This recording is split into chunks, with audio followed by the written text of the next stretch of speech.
Chris is still into the picture. Oh, still very much in the round. Oh, Chris, he's found 3. It's down to a 2-on-2. Chris, can he close this with an ace? Oh my God! He gives him a chance at least, and this CZ kill could be everything. Finally, Zeus, he does something! Looking for a second, he connects in. Oh, and he gets a third as well. Surely he's not going to pull this off. Oh, Caldera, the man, the myth, the beast. Zaiwu, no help really, but he's still hitting shots. He's already got 3. And 5. And oh my God, Zaiwu! Unbelievable!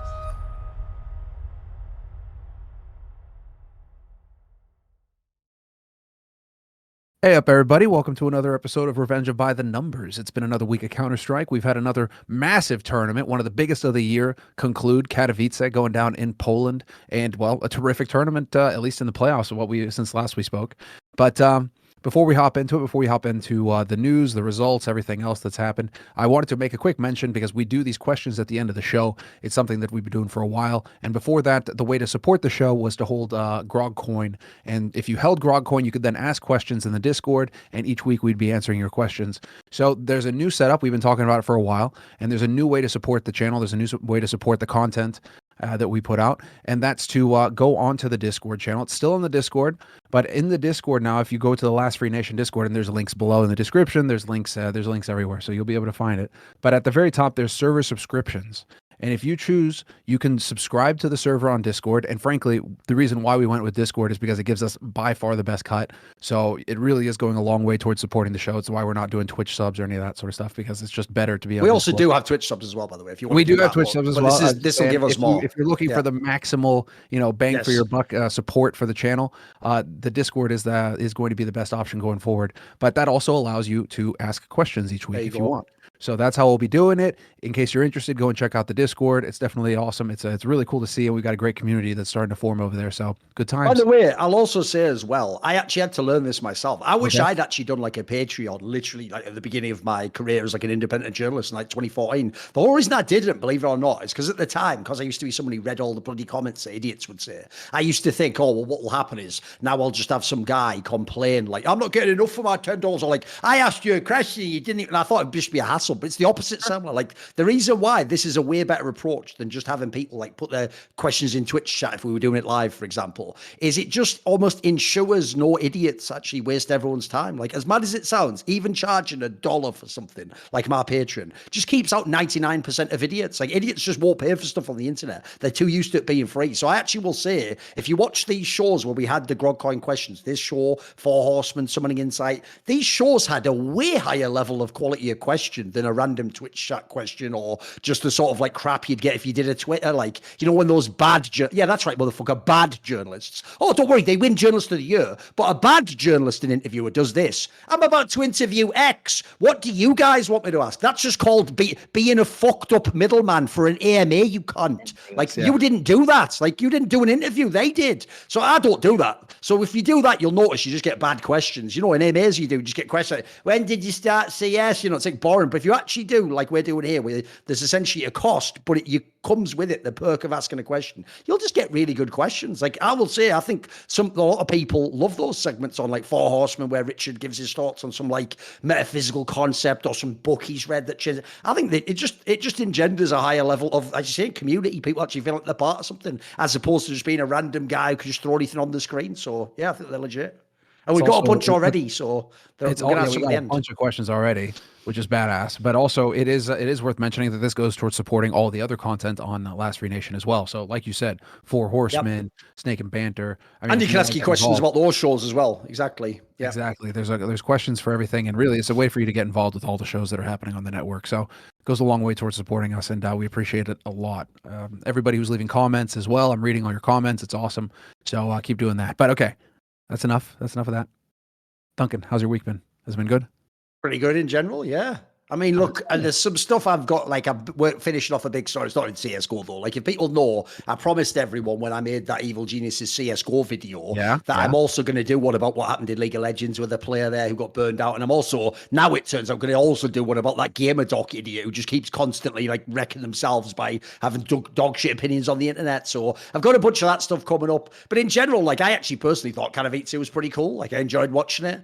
What people don't get about me is you'll never get to me with that angle of, like, you weren't hired for the event. One, I literally turned down ESL. That's a fact. You notice ESL never dispute that, by the way. Even people like Carback have hated me for 20 years. They'll never come out and say that's not true, because it's true. The genius of my career is I've told the truth every second of my professional career for 22 years. Now, here's what's brilliant. The second any of you can say that, you can actually have a little convo with me. So until you can, shut the fuck up. You aren't on my level. So in this scenario, right, I actually don't mind being home. First of all, spoiler, not a big fan of Poland, am I? Like, you're not really wrecking me. Like, you can't go to Poland and Brazil.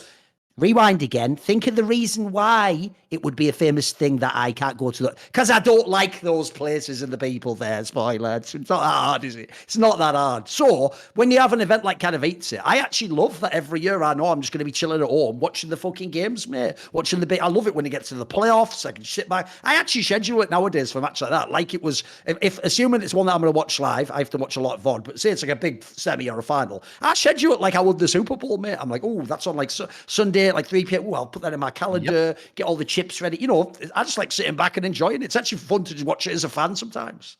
Oh, dude, it's totally, it's one of the things I've done on my Discord as well, is have like little mini watch parties. So we just had like a little watch party, just chilling out with the lads in the Discord. You know, guys just shooting the shit about CS and watching the grand finals. You know, G2 blasted through Heroic. I think, okay, hold on. We'll have a little bit more of a discussion. The scoreline, you know, they blasted through them. The first two matches were a little bit, the first two maps rather, were a bit more close than I would have liked.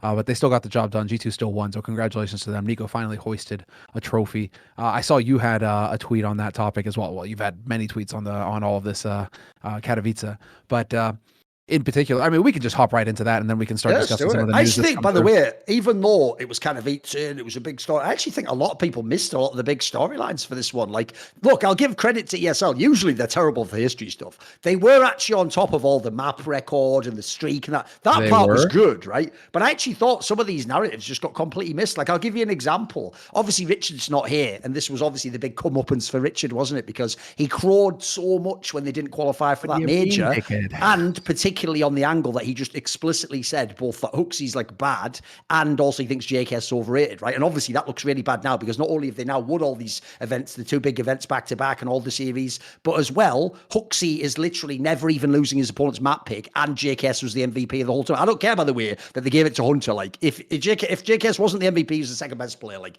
put it this way, he was better than Nico. He just better than Monacy. He was. Just watch the tournament. It's absurd if you know the roles he's getting, what he was fragging out. It really was much like when Rain made me look silly by being the MVP of the major when I said JKS should replace him. But what I would say is this: as everyone's now going to dunk on Richard and go, you said all that. One, did you say otherwise? Because if you didn't, what's your angle, really? You know what I mean? Like, how can you be like, Richard, you know nothing because you said that? It's like, well, if you also thought that the Huxley was bad and they should cut him and not make the major was good, then you thought the same thing. So who are you to judge? And then secondly, the point I would make refers to what you just said there, Sembler. Even though G2 does win these matches, like, they almost cannot lose a map at the moment. Like, even the map they did lose was mega close. I actually can see why Richard has the take, even though, look, it is a bit of a mad double down. Like, his take now, Sembler, isn't that G2's good, it's that everyone else is really bad. Yes, now that's not totally... it's all shit, you know, it's like CSGO viewing experience is garbage right now. But he's not totally wrong. Like, he's actually right. Every single other top team is way more flawed than they were at different points last year, except maybe FaZe. And actually, they're one of the teams that give G2 a close to the game. So fair enough, generally, right? So the thing is, right, I actually think in general, he's not totally off base with that. And if you actually qualitatively look at the way G2 wins the games, a lot of it is being on like a CT side and then just climbing back in a game you have no business being in by shooting people in the head and winning with Deagles and P250s. Like, it isn't like they're they're on T side and they're down and they have to win 11 straight rounds similar, and then Huxley comes in like fucking god tier old school fucking Carrigan or Glaive, just like we're gonna pull this in and just fucking out of war. He doesn't. They don't like. They're a very good team. Certainly, I'll say this. I'm not with. I don't have to because I don't have to double down. I was never on the Richard one of like they're pure as shit. I actually think Huxley's doing a pretty good job. Looks like he is. He's clearly not though one of the best IGLs in the world. That's all I'll say. I just don't think he's not in my category. So I'm kind of in the between the two positions, as it were. Yeah, I'm like this. This is the thing when it comes to Huxley. When you've got already what we were kicking off the year, ending the last year with, where it's like you've got Monacy and Nico, you've got the 1-2 combination punch there, and then you've got Hunter and JKS, who can also do some work, but you're not looking to them to carry. You've got Monacy and Nico. Like when you've got that much firepower on your team, you don't necessarily need a guy bringing in 1.1 already. It wouldn't hurt, but it's not like it's going to make or break you at that point. Yeah, that's an unbelievable roster of firepower. Look at that roster. Like, you can even confirm this, mate. We've done many episodes where we addressed when they were in the dark periods of like the RMR. Sure. Notice how even when they failed the RMR, I told you the roster's still good. Like, the players are still good. I even said the joke for me was never like, lol, look how bad they are. I knew this would happen. I was always like, I can't understand how bad they are. Like, it should be impossible with those 4 players you listed. Like, forget the Huxley angle for a moment. Just those 4 players, you would think the joke is just drop them in a game. Surely they frag enough to win most of these opponents. Be fair though, you include JKS now. Now you include JKS in those 4, right? Because before I always thought it was underwhelming. Yeah, it would be Monacy, it would be Hunter, and it would be Nico. This is where I'm willing to obviously cut Richard some slack in terms of the prediction. Sometimes, hey, listen, as an analyst, a journalist, whatever, sometimes you're going to make predictions. You're going to say, I think this or I think that, and sometimes it's going to pan out, and sometimes it really whiffs. Who the fuck is going to predict that JKS, after a year break, is going to be one of the strongest players at Katowice last year? It's the same narrative. It's the same narrative. No, that's worse, dude. If people don't know, go look at the rating for last year. He wasn't even vaguely the star player. Like, that's why Richard was right. People who said in the phase last year he should be the MVP, you are an utter cretin. Like, he wasn't even close. No, but the joke is, I think it's more like when Rain was the MVP of the major. Like, who would have predicted Rain would be like 1.3 rating and dominant? No one would. And it's obviously not going to happen many more times. So, spoiler, this is also the absolute best you'll ever see this G2 with JKS. Like, he's not going to be the MVP of the tournament. That's just unreasonable, because that's the thing to me. Yeah, the whole point is similar. I never expect JKS to forget that angle of like, not Huxley, but JKS doesn't have to have a 1.1 rating even.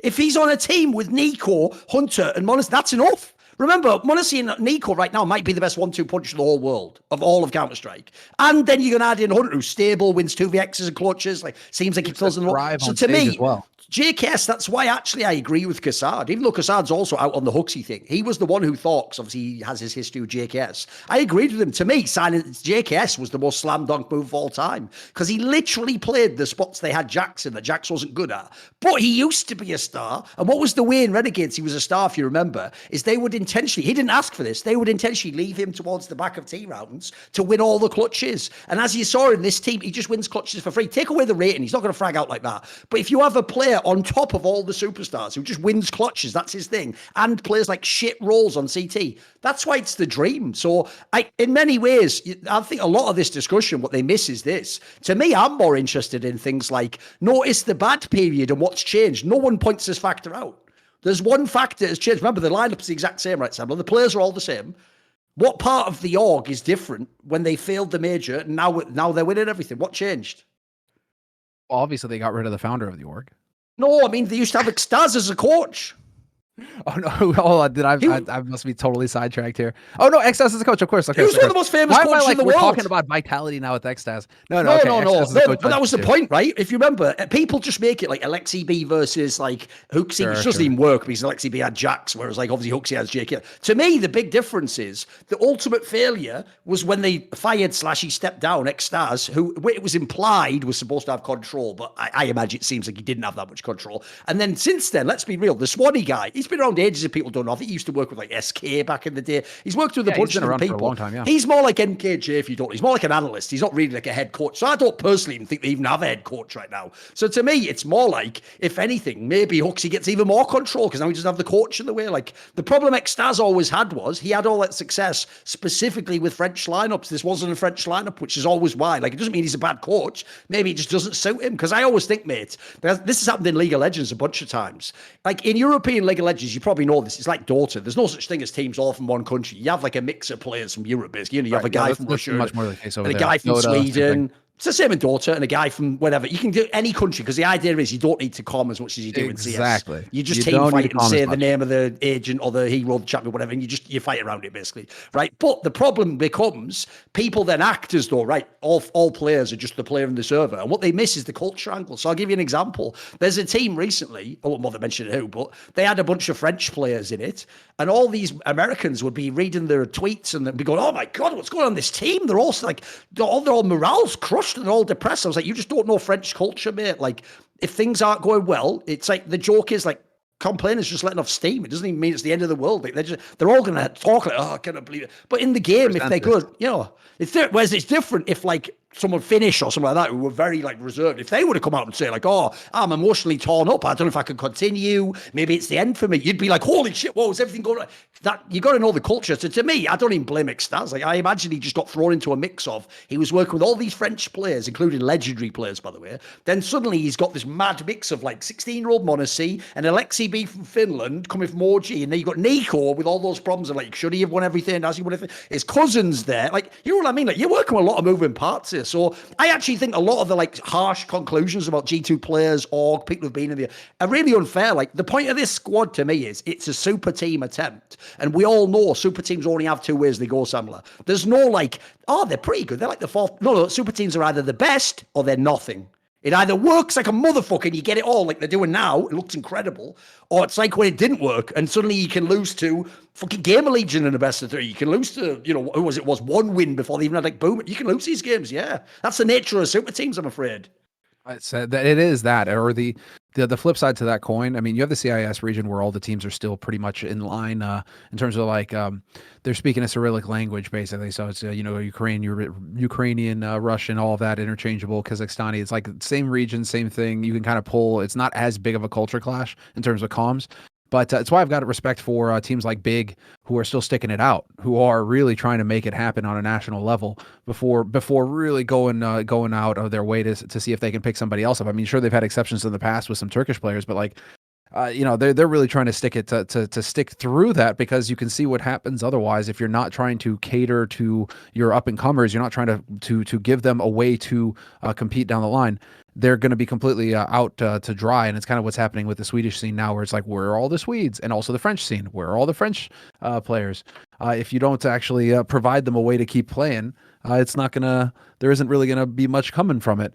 The G2, by the way, you're G2 probably international right, thing just doesn't work. It's been, like we've been talking about, or it doesn't work in the sense that as soon as there's some friction, that's when all the cultural stuff comes in. Yep. So that's what you mean when you say either you're winning all the way or you're nothing. It's that it's, you know, if you're winning, nobody's complaining, nobody's criticizing. If you're winning, you know, it's all just hunky dory and everybody's on the same boat. Nobody wants to rock the ship, and you're getting trophies and you're getting paychecks and everybody's happy. But as soon as it starts going south, you know, unless you're French, they're the exception to this rule. Everybody, you know, it starts getting pretty rowdy. The French teams, even if it's going well, they'll find a way to complain. Like I and say, shake each other in the back. Occupational hazard of being in a French team is people are going to complain and whine like it's all just shit. the way it is. Even if you don't know, guys, I mean, the most famous story is the Envy that won that DreamHack Cluj Poker. That team genuinely stopped practicing the week before the tournament because they lost all the scrims and said, if we don't win the major, just break the whole team up. They won the major, and that was like, I think they won like 4 or 5 tournaments over that period. So that's just how ridiculous those teams are. But no, actually, to bring it back to what you said, though, I also do think that is a factor.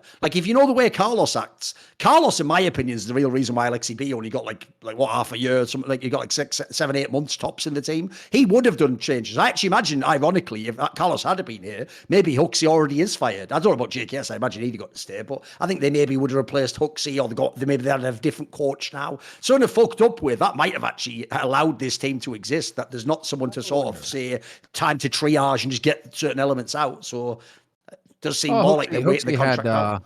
He had how long of a ramp up period? Like one event, and then it started to kind of gel together. Couple, like what was it? What was his ramp up period again for Huxley in terms of individual performance? Because it wasn't that it wasn't good individually. I mean, no, in terms of like getting results with the team, it didn't. Oh, he had the results immediately. His first tournament, remember, was like Blast, and they did well there, and then like in the groups, and then they went to Pro League, and they made like the semis and lost to Vitality, won the event. No, the joke, I'll be doing a video on this soon, Semler. The real joke is this. The only failure was the fucking RMR, literally. which was 2 BO1s and then a BO3. Like, even the event afterwards. So it's going to sound right. Look, if you go look, Sam, like Blast Fall Finals, they went out 56, didn't they? The 2 teams they lost to was Liquid, who, spoiler, has been the upset merchant the last 5 months. And then they lost to Heroic, who won the event. So that's where, even if it says 56, like, you might even be a top 4 team of that tournament. Like, they never were a bad team, mate. It's just that the problem is, like I said, when you have those talents, you're supposed to be number 1. You're not supposed to be like, well, we're a good team. Like, no, we made that team to be number 1. Yeah. So, and the pressure was obviously huge from fans as well. Everyone was waiting for them to win a major or waiting for you to do something big, right? The issue that I've got now with this team is, again, like we were kind of like going over this idea of how long can a peak last, and when you're firing this hot, unfortunately, it feels like G2, they're coming online, and I'm very curious to see if just how much gas they've still got left in the tank, because they ended, like you said, right, pretty quick start when Hooksy joins with this roster. They kind of get up and running quickly. They do well in it's that one bump in the road at the IEM Road to Rio 2022 RMR, 12th to 14th. But after that, it's like the 5th to 6th, like you say on Blast Fall. They win World Final. They top out in the spring groups. They win Katowice. They're still on a series streak, if people don't know that. The map streak ended, but the series streak is something like 15 strong. Or something ridiculous. It's pretty high. It's right up there, right? It's really crazy. But the thing that I'm worried about right now is Nico's major. Do you reckon that they can keep it up? Because that's another, 3-4 months away? And you've got quite a few events in between then and now, right? So you got quite a few matches, opportunities to get figured out, opportunities for things to start to kind of for there to be some friction in the gears. 3 months, basically. Just under 3 months. Yeah, 3 months. Do you reckon, like, this is the question, the speculation is, are they peaking too early, and are they going to get figured out by the time the major rolls around? And it's the big event that you really want to be winning if you're G2, and you really want to be peaking for if you're G2. Or do you think they should still be in shape by then? No, the problem is, if you watch Counter-Strike, it's only the greatest teams of all time stay on top for like 3-4 months. Like, normal team, you win an event, like Heroic, you win an event, you do a semi next event, you do a 58th, but then you're back to you're in the final. You know what I mean? That's like a normal event run. So to me, it's very rare that you have this happen. So history would say no, it won't happen, and not least because the way they're winning now is so, like, they're just smashing all the maps, basically. The other thing to me is, I do think, though, that, like, the individual ability, ignore the JKS one, that's a red herring. Like, that's not going to happen again. That was like rain at the major. But the rest of the players can frag to this level. In fact, people like Monetization could obviously have fragged a bit more at this tournament. Even it could have been the reverse between them and JKS. So if you have the quality of the players they do, I think at a minimum they will be a strong dark horse. Like, I would imagine they'll just be among a pack of 2 or 3 teams that will be the favourites to win the major. Because as we're talking about here, yes, if we go to the next tournaments, I do think there's a world where FaZe can win a tournament, Heroic can clearly win a tournament. I don't know about Liquid, because they seem to always just fall at the last stage, even though they can beat everyone before that. You chuck in some of the other squads. Obviously, Vitality gets their shit together. No one really knows what's going on with the situation with the dupreeh standing. So I think there's still teams out there. So to me, I would imagine they'll be more like a strong team where maybe they win 1 or 2 out of the next 3 tournaments or something. I don't think they'll be like winning all the tournaments, not least because even when teams do that as well, the major is such an enormous amount of pressure. There's a lot of teams won everything and then bombed the next major. I mean, everyone knows that Fnatic lineup with Dennis, where they won all 6 tournaments in a row and then just got beaten in the quarterfinals of the major. Like, and Team Liquid was on that amazing streak. They won like 22 series and then they got locked out in the quarters of the major. Probably, I looked this up one time. The heavy favorite wins the major way less than you expect. I think it was something like a third of the time they actually managed to do it or something. That would make sense. Way less than you think. It's like TI, you know that. Like, it doesn't matter how good you are in summer. Tons of times the team that wins TI is like the 5th best team. It's very rarely the number 1 team that was dominant. What's crazy is that FaZe have still got 3 opportunities left to manage to pull this off, their Grand Slam. But did you notice that Carmack was trying to push this angle that, well, G2, if they win everything now, they could win their Grand Slam at Cologne as well. I mean, it's like, I almost hope that in some mad world that is what we get, where FaZe somehow hit this new stride and they keep a core, because you have to have a core of 3 players to still be able to qualify for the Grand Slam.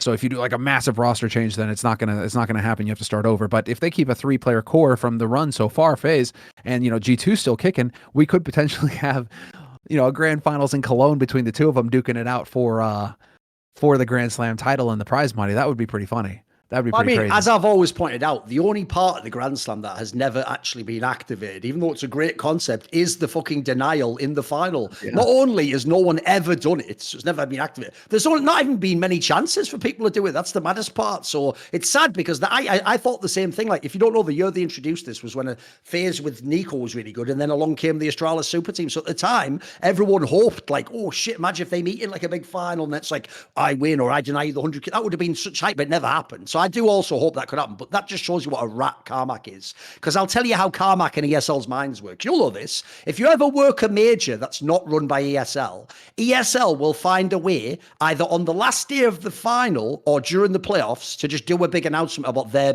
next big event, like tickets on sale for Cologne coming up, like right during the major of someone else. Because what they're trying to do is just scoop some of your fucking attention. Even though I've always thought if I was Valve, I would just go, wind your fucking neck in. I give you majors as well. Like, don't fuck with my major. Do it if you want when Blast's on, but don't do it during my major. But the other thing as well is this, right? The logical thing any actual fan would think, but remember, ESL has to gaslight you that fans really are just fans of ESL, not CSGO. Every fan would go, wow, Semler, I wonder if G2, who's in dominant fashion, can win the major. No, Carmack, like a rat, would go. Everyone's asking the question, of course, will they win the Intel-sponsored Grand Slam? Process is available now at shop near you. Like, it's just a fucking rat. And then also, how dare you, because he did it again if people don't know, every year, spoiler, it will happen till he is dead. Every year of his life that Carmack does an event in Katowice, he will do a speech where he pretends like it's still the first time in the movie he's ever thought about this. He will cry in the speech, even though those become crocodile tears when you do it every single year for like 9 years in a row. That's not legit anymore, is it? But he'll do it like it was the first time, and like he's just really touched because, you know, this moment's got to him. He'll do that. Then he'll tell you this is the best crowd in the world. Pause. After he's already told the Brazilians they're the best crowd in the world. And while you're telling Brazilians and Poles every year they're the best crowd in the world, they're super special humans that will never exist anywhere else, all because of the crust of the part of the world that they live on. Then you turn around to what is your actual best event in the history of our organization, IEM/ESL Cologne, the real flagship event if you were fucking had half a brain. And then you go, what if they won there? Well, by your logic, that wouldn't even be the big event, would it, you daft cunt? Think it through. You've done yourself on that one. I think it's the best event. I would go Cologne #1, Katowice #2, and then whatever. It depends what majors are like in it. But the mad thing is, ESL does it themselves, mate. That's why it's because a fan never puts 2 and 2 together. They never do go, wait a minute, didn't he also tell the Brazilians they were the best? Like, they just go, wow, we are the best, great, awesome, I love Carmack. Like, so yeah, whatever. So, and by the way, if you don't know the way the Grand Slam works, that's also mad inappropriate because, spoiler, everyone thought FaZe was a lock for this Grand Slam. Remember, all they had to do was win that Pro League where Huxley first came in. Then they just had to win the Major. Now they just had to win Katowice. Those 3 chances have all gone. If you don't know, getting one event away from winning a Grand Slam isn't like you're really close. You have to win one big tier 1 event in Counter-Strike. Like, you're a million miles away, mate. You have, as Christopher Hitchens used to say, you have all your work before you. Being 3, there's no close, but like the joke is it is close, but no cigar. You get fuck all for being close if you're there. And remember, G2 isn't even on 3, mate. They're on 2. Guys, do you know how hard it is to win fucking 2 tier 1 international tournaments? It's really hard. They're on 1, mate. They're on 1. G2 are on 1. Oh, they're on 1 they need to win all 3. They need to win the next ridiculous. 3 major events. That's even more they ridiculous. Have to win Pro League, win Masters in Rio, because that just got announced that it's going to be in Rio. That's just to win in Cologne, though. They don't actually have, they have like the 8 chances or whatever, sound like everyone gets. Oh, yeah. You're right. That's just he's saying if they won in a row to win Cologne, he's sort of hyping it. And by the way, remember, the only team that ever did what he's describing is Team Liquid. They're the one that won all the events in a row. Which then made, I noticed, ESL change the format. So now you had to win one of Katowice and Cologne because they were just fucking salty, weren't they? They're like, oh, wait, you can just win all these shit events we're doing in countries where we don't even care. Just put the IEM name on. It's almost like we're devaluing the brand. No. It's the kids. The kids are out of touch. Like, principle. Yeah. That's the only principle that they actually follow. Principal Skinner. Listen, Principal Skinner is, yes. And I'm Superintendent Chalmers, Carmack, coming in on your bitch ass to let you know the real pull rank movies. It is so true though for fucking Cologne. You would think that they would really lean into that one, but it's just not the way. The forward-facing ones, whatever. It is the event to look forward to, or a major event to look forward to. Let me think, because there was also, man. I mean, it's worth talking a little bit about Heroic as well. To be fair, because I mean, dude, it's so agonizingly painful to watch them be their own worst enemies, continue to just be their own worst enemies in a sense where they can get ahead in a map and still find a way to not close it out. And then G2, you know, that's the thing. Like you I pointed think out they were in earlier, the lead on every single map of the final, if people don't know. they've got Every time. so- And it would be like it's 6-2 so lead, 8-1 crazy. lead. It was mad, wasn't it? But then, you know, it's like you pointed out, right? G2 just have so much firepower. If you give them the opportunity, if you give Nico a chance to bang your head off with a deagle, he will do that. You need to just completely choke him out. And the fact that Heroic yet again couldn't manage it is just, it's agonizing. It's agonizing. Although it was fun to see that kind of, that, you know, once again, talking about history, right? Where at one point, Cadian was on the desk at Katowice, right? You know, the young gun. I mean, And I then know now you he's know on the that grand- too well, Semler. If on people the grand don't final. know, people don't know this. The whole reason Cadian is a media figure is he used to play for mousesports, the one with Chris J and Gobby, like an international roster of like not good players. And at the time, that was the event in 2014 where I replaced Anders, but obviously I never made it to the desk because I went on unfiltered StarCraft 2 podcast the night before. And so when I was fired from the event by Red Eye and Carmack indirectly, what happened was they used players instead of analysts because there was no analyst available that you could fly. So if you remember, because Cadian was on mouse and they went immediately out of the group, he was on the desk a bunch. They had NBK, used to already do majors and go on desks. He was on a bunch. I think even Eco might have come on for a few. Yeah, that was a nothing. Like they used all the names. So the joke is inadvertently, like it's actually partly due to me that Cadian got his initial shine because he was way more famous actually as a personality than a player for many years. Yeah, no, that was the big thing. Everybody kind of just wrote him off. It was almost like a Bubsky sort of situation where he just transitioned and then it's like, okay, that's it. He's done. You know, he's just going to be an analyst or now he's just going to be, you know, some kind of personality, media personality, something like that. And then, no, he just stuck it out, kept going, didn't hang up the mouse, just kept going. And, well, obviously, you know, now we are where we are. I mean, he does have a pretty wild story. So them making it to the grand finals, I mean, it does feel like they are very firmly in a position to make it into a top four. Like it does look like they have everything that they need. Staven looks like a total monster.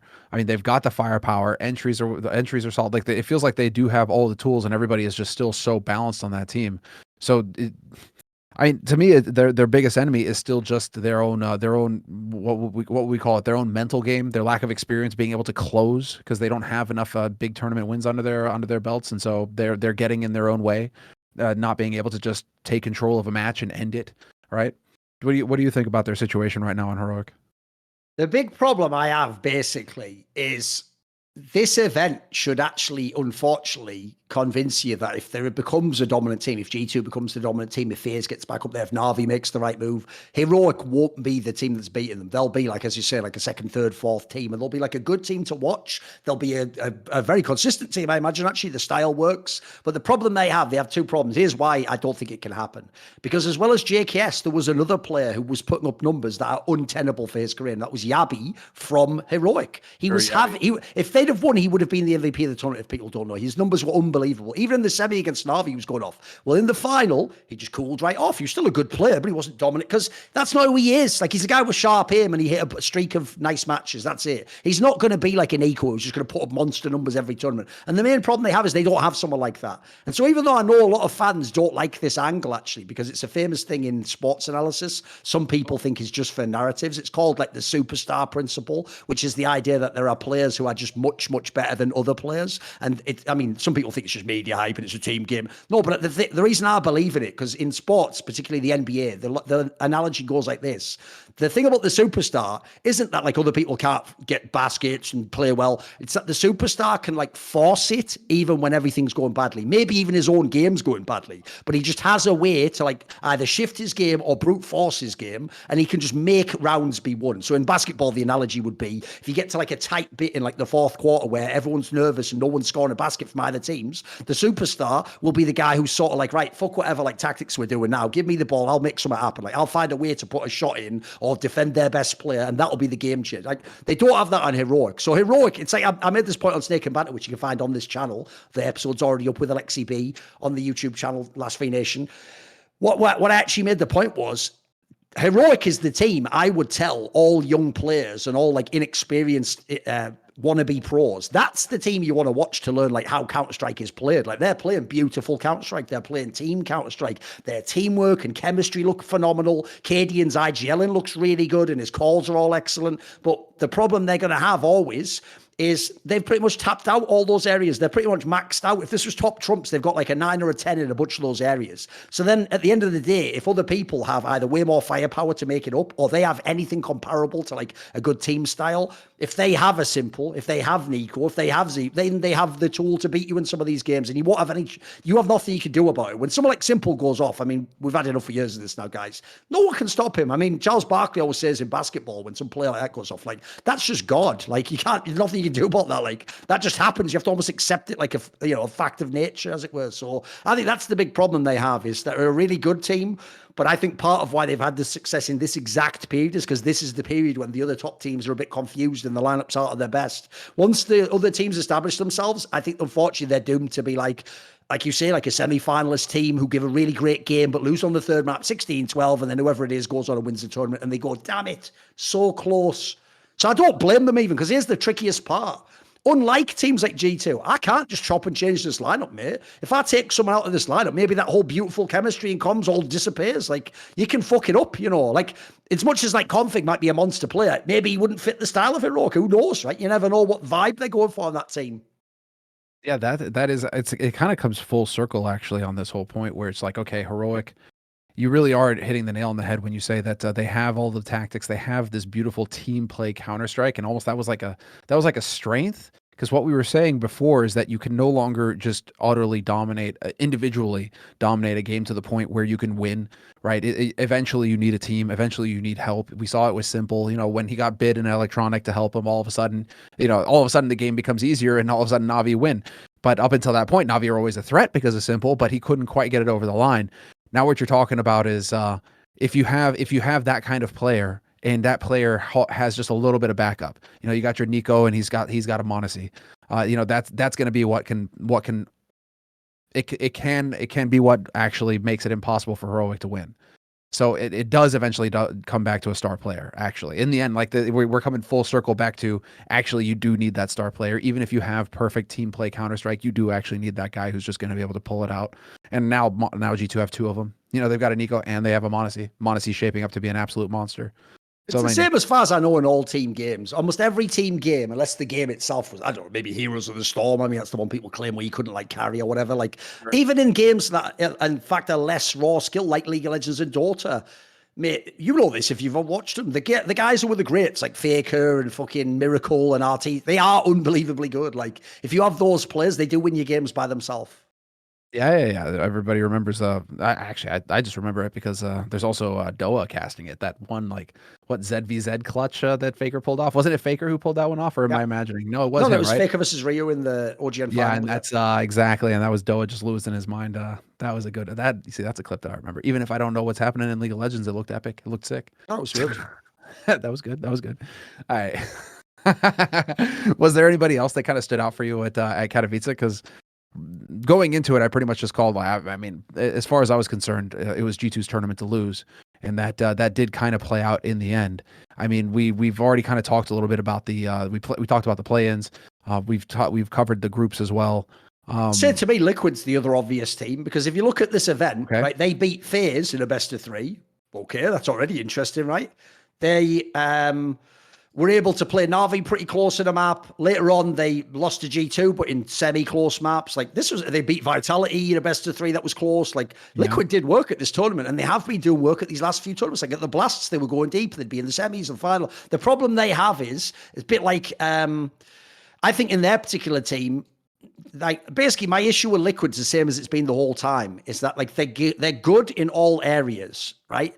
Like, except maybe raw AWPing, maybe they're a bit average there. But in every other area, like, they have good rifle players, they have experience, but they also have younger players. They have, like, an IGL who's good, but he's not the best. They have a coach who seems like he's doing a good job, but he isn't revolutionizing Counter-Strike. They've got all these good pieces, but they also lack, for me, like, any extreme specialty. They don't have a strength. Like what map are they going to beat all the top teams on? Which player is going to definitely carry this series? What style do they have that's going to throw someone off? I don't know if you saw this segment, but there was a segment on Blast where they said asked, oh no, it was actually on Katowice. They asked the players, like, how would you rate Nitro's calling style? And even though they all bigged him up, they all said it was just comfortable. Like, once you know his style, it's pretty predictable. That doesn't mean, by the way, because it's predictable, you can stop it. Like, if they do well, it works, but it's not, they're not the ones throwing the crazy playbook at you. In fact, recently, if people don't know, the angle they have taken that's interesting is they're trying to play all 7 maps, which has been an interesting approach. So they clearly know they're searching for something, but that's my problem. That essentially, Liquid has a lot of good things, but they don't.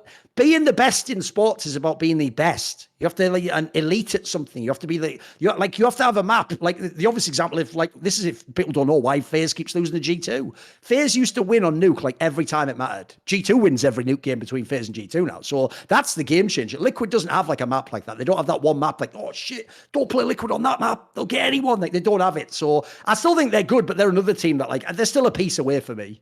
They're a piece away. The one thing that I was very curious about, and that I was specifically trying to watch with Liquid, was the impact that Jackz would have again in terms of was he going to continue to be able to bring that freak aggression to the table to open things up and just crowbar his way onto bomb sites and crowbar the team into situations where they could win. And I don't feel like we were quite seeing that. I feel like he's kind of toned down a little bit in the sense that he's a really streaky player to me, mate. When he's hot, he can be super hot. He can get every entry, like but he'll have games. He will just have games where he just is just cooled off. It just happens. And that is, let me think here, because that was kind of what I was trying to keep an eye on to see, what exactly was he going to be able to do for like, we're going to keep seeing that kind of level out of him, and it's like nowhere near that. And so what was interesting, I'll give you a stat right now. This is a stat for you. So if Liquid finished top 4 at the event and lost to G2 who won, you'd imagine Jackz must have popped off, right? I mean, everyone was giving him all credit. He had a 1.05 rating for this tournament and got more deaths than kills. Now, that's not to diss on him. He also does play a role, which is super hard to be consistent from. But it just shows, I think people they've over-evaluated that aspect. It was a great addition to Liquid, but he's not like a god player, mate. He's just a very good player. And he was nowhere near the top in terms of kills either. Nowhere. So in terms of like what he was bringing to the table before, right? One of the big selling points for Jackz was that he could just get in, click heads, create chaos, and create opportunity. He wasn't even necessarily doing that this tournament. And so this is kind of backing up your point about Liquid being a team that actually did pretty well this tournament and that could bode well for the future, because without Jackz bringing that to the table this time around, they still got as deep as they did. So this could actually be a positive sort of scenario for Liquid, where all of a sudden, if Jackz has one of those streaks where he starts popping off and starts really taking control of things and he's just feeling it, right? They could potentially even be in a position to win a tournament. They're playing it close against these teams. They clearly have an idea of how they want to play against them. I mean, for crying out loud, they beat FaZe straight up in a best of 3. I mean, that's not an easy task. Even if FaZe, aren't winning tournaments and they haven't won a tournament in a while now, there's still a team that, there's so much firepower on that team. You really need to be locked down and ready to go to be able to take those guys. Because I mean, FaZe only lose pretty much to teams that win the whole freaking thing. I mean, True. The team that put them into the lower bracket of the group was G2. So, and that was one that's going to be freaking haunting him. I mean, that one grenade, that Molotov is just going to haunt Rain for a while. It's like if he doesn't pull out that Molotov again, maybe Nuke goes the way of FaZe, and we're looking at a 3-mapper with Inferno as a third map, and that's totally winnable if you're FaZe. So, oh man, it's crazy how close some of these rounds and some of these maps are coming down to for some of these teams. Because I mean, yeah, we could live in a world where FaZe were in the upper bracket final. They're getting that extra round in, and it's just a totally different beast. It's just a totally different beast of a tournament. I'm still, dude, like that is still the thing, is that I'm still just like diehard holding out for FaZe to just pull it off. Win the Grand Slam with this roster. Give us a good run at the major. They still could. They've got 2 good opportunities here with Rio and Dallas, and then obviously you got Cologne after that. But remember, as we discussed, even in their heyday, the second they know they can't win, you will just make that Rain swap, or you'll make a swap in some way. You'll take a gamble. And the key thing with their squad is, because it's a super international squad with an org that has money currently, in theory, it's the quickest one you could plug and play a player in. Like, look, it won't be your config now, he's in NIP, but when those free agents are available, everyone's going to say yes to FaZe if they come knocking. So I think the other thing for me is once they know they can't win, they have the easiest pivot of any top team I know. Like Navi's pivot's a nightmare, as you see. It's bloody a saga that lasts a year. Whereas I actually think FaZe, they'll find either an up-and-coming player or just an established good player, just bring him straight in and start hit the ground running again. As long as Carrigan's still good. Well, yeah, as long as Kerrigan is still got it. I mean, that actually kind of that really shook me up a bit as well to see how marked Kerrigan was by this loss, in the sense that he's just like, you don't know if you even get to play in front of a crowd like Katowice again in his career. You're sitting here going, man, like, dude, you could still do it, Kerrigan. I mean, come on, let's not get ahead of ourselves here. You're still in a strong organization that can that's got some firepower. I mean, it's just yeah. one But haven't more you noticed? I mean, this is almost bleeding into like sort of the viewer question type angle, but I'll say it anyway. If you haven't noticed, one of the stupidest things about esports is it always was a young man's game, and so people always feel like everyone does it. Like Richard does it, Carragher, for it. They all play up. Taz was the most ridiculous one he'd do when he's 27, mate. They all play up the idea their age. Like, I'm an old man now. I can't even bloody walk. That you're 28 years old. What are you talking about? You're in the prime of your life, you idiot. And so then people like Carragher, they always have to emphasize, like, I'm a boomer, I'm too old. It's like, you're not. What you are is a fucking veteran, a master, and a chess player. Like, in your position, you only age well with fucking experience. You get better and better and better. Like, actually, Carragher is at his peak now. It's probably the greatest he's ever been. So I think that, because the problem is, I think it becomes a self-fulfilling prophecy. And eventually, like Taz, because it's your excuse for being shit, it means inevitably one day I'm just going to have to hang it up. It's like, no, it's up to you if you hang it up or not. I just hang it up if you're not good. Fuck your age, man. That's irrelevant.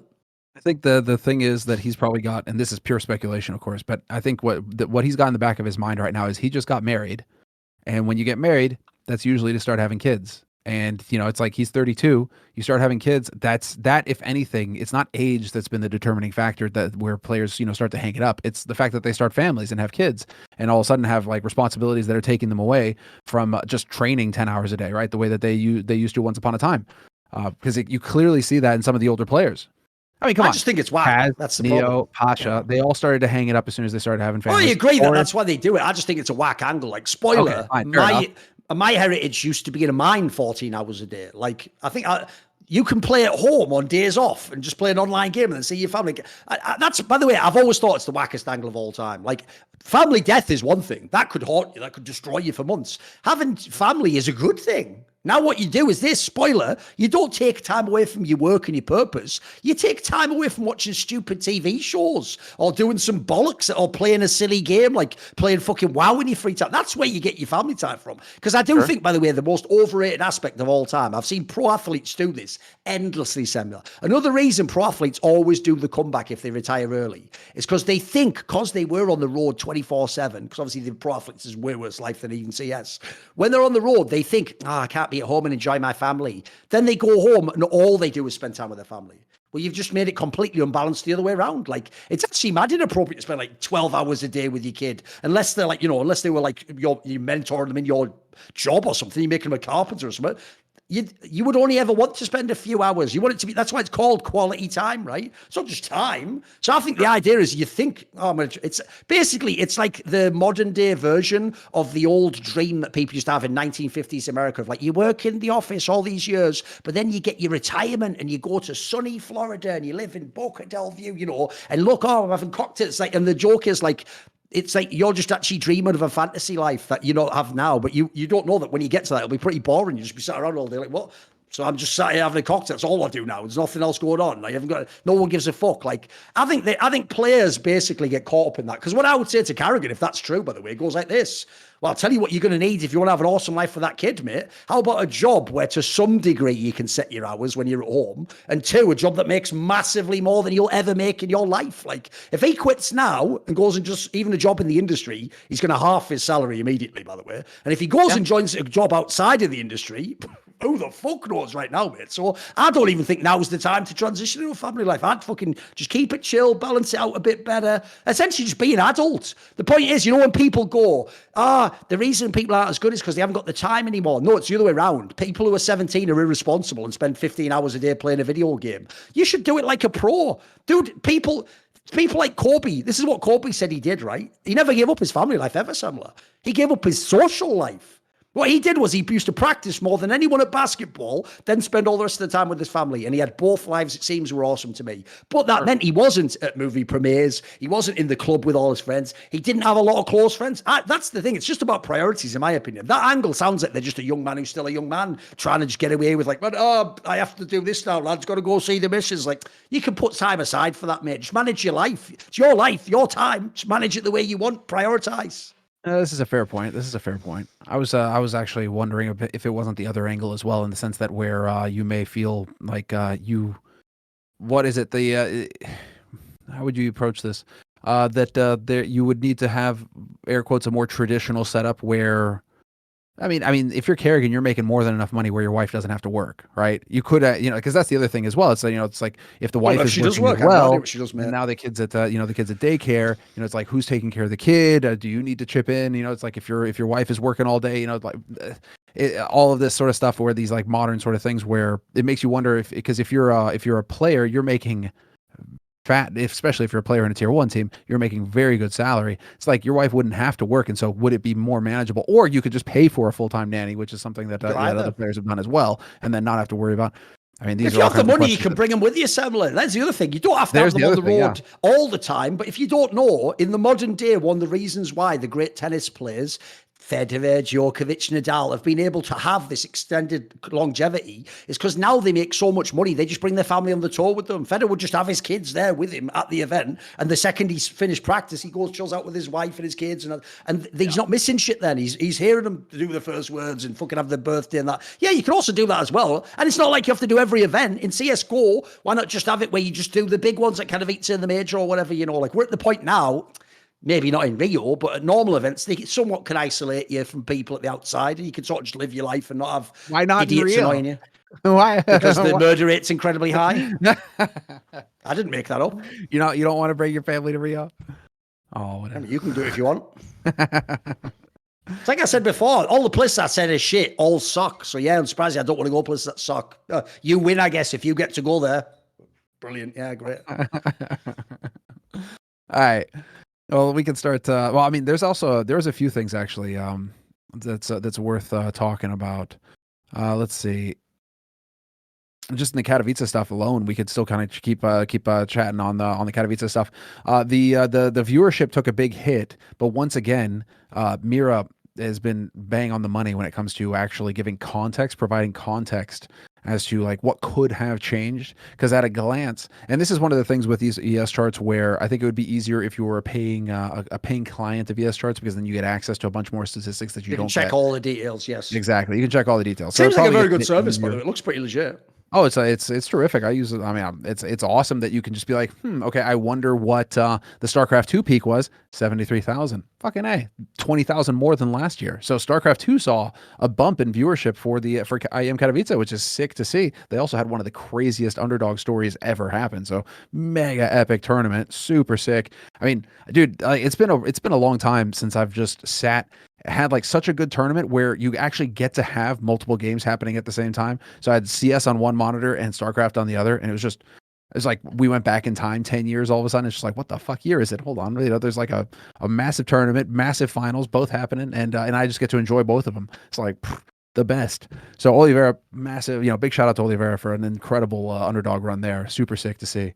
But as an aside, Katowice itself, for the CSGO side of things, actually took a bit of a drop. But there was a point that was brought up, and that was really interesting in the sense that I had no idea that the Vietnamese language streams had that much viewership. 155,000 was last year's peak for the Vietnamese stream. That's insane. And so if that gets factored in onto ES charts, I mean, dude, if you're losing 155,000 peak last year, even if you get 100,000 this year, that's still a massive chunk. Apparently, you didn't mention the Vietnamese apparently was shut down. Yes. So that's the biggest decrease happened in the Vietnamese language streams, which were down 88% when compared to last year's peak of 155,000. And this is due to the fact that Nemo TV, the Huya-owned streaming platform, was shut down in 14 countries in April 2022 due to financial issues. And so if you look at it, as far as it was a 1.1 million peak last year for Katowice, this year is 726,000. So, I mean, if you say, okay, at a glance, you got 150,000 people, who are tuning in on the Vietnamese platform, and they get nixed, and they don't. You lose 80% of that. Well, that'll set you back, And so, also obviously, it was down on the Portuguese side. We had no deep runs from the Portuguese teams, or from the Portuguese speaking, the Brazilian teams. They all got knocked out early on. So you're not getting that. You're not getting the peak, but you're also not getting the average viewership from Gallus streaming, the entire time, because now Gallus is getting 30,000 viewers instead of 100 or 150 or whatever he usually gets, So that's a big chunk out of it. And then obviously you've got the Russian speaking streams due to everything that's going on there. Obviously it's been, they take a hit as well. So who gives a fuck about Heroic? Just the reality. and also remember, that's the brutal, remember the brutal online reality. Katowice, the one in 2021, where because it's online, the viewership should have been higher than ever. And the viewership was dog shit because no one cared about Virtus Pro versus Gambit.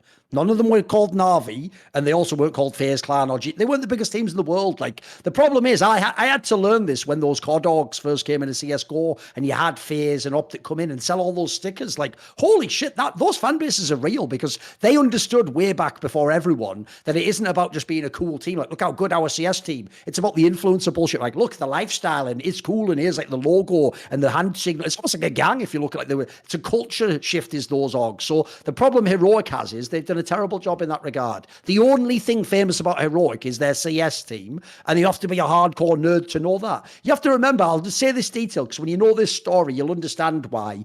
Not 99% of discussions about what we can do to make viewership and fan is just spinning your wheels if you actually know who the average fan is. The average fan really is some kid you don't know in Russia or Brazil or India, and they don't watch this show. They don't even read hltv.org. They don't read the news. They only watch CS. They either go through Twitch on Discovery and just look at CSGO and it happens to be the tournament, or they go to hltv.org, but only for those matches on the side. Because there's a famous detail I was once told by someone from hltv.org at the end of CS 1.6, which is even though the format we always used was best of 3 series, after map 1 of a best of 3, half the audience would leave the server and not rejoin because they didn't understand that was just map 1. They thought that was the end of the game and whoever won map 1 had won the game. That's how little they knew about esports despite being a CS fan. So the real problem I think in this case is, this is why I've said it's only people on Reddit who tell you they love upsets. Normal fans don't. It's like the Super Bowl, mate. I could have picked some teams like Jacksonville Jaguars almost made it. People don't know. The Bengals. These aren't massive teams, though. If those teams are the Super Bowl, you're never going to have the biggest viewers of all time. But if you put in the Super Bowl, people that they know, like Tom Brady or Aaron Rodgers or the biggest names in the game, or massive franchises like Cowboys or some shit, I don't know. The Cowboys or the Niners, or these are the teams that are going to excite people. And you just, even if the match is shit, you're going to get the biggest viewership. So it's why, to me, viewership isn't directly actually related to the quality. Like, obviously, Heroic's a brilliant team to watch. They're one of my favorites, but it isn't the same as seeing the name Na'Vi. Like, you can be a CS fan at any time in the last 5 years. You know, right, Na'Vi still has simple, and it's Na'Vi, so you can just jump on that game. It's like you're saying about the StarCraft angle. Like, you could even be someone who doesn't follow CSGO, but your friend tells you, Na'Vi's in the final against G2. It's simple against Eco. Oh, shit, that might get you back in. Yeah, and actually, one of the things that was really, I mean, again, this is a tangent, but that is actually one thing, because I had no idea who this Oliveira cat was who was playing in the StarCraft 2 tournament, except that he showed so much emotion when each map that he won, he was like pumping his fist and like really getting into it and just clapping, and like you could tell that this guy was just having like the best time ever. But again, from a story perspective, I have no idea who this guy is. He's beaten, it's like he's taken down top contenders, and you're like, wait, that's not supposed to happen. This is an underdog, dude. And eventually, they build the story. Eventually, the narrative comes together, and eventually, you just end up rooting for the guy because you see how much he's enjoying what he's doing and how wild it is. So the whole thing kind of comes together. But again, you have to be willing to stick it out. You have to be willing to actually follow along. And as you say, most people are not. They're not going to have the time to sit around and watch all day long and see that story unfold. They're gonna pop on and see like, I've got a little bit of time to kill. What can I watch while I'm eating dinner or something like that? And there you go. That's what they see. But the stats show it in terms of brand power as well. Na'Vi still the highest viewed matches on average. G2 is getting up there though. G2 is definitely getting up there in terms of G2 obviously viewership. has amazing socials, and they push they really push hard. So you could tell that wherever Na'Vi, wherever G2 are involved, boom, the viewership goes up. And so at least you had one of the two.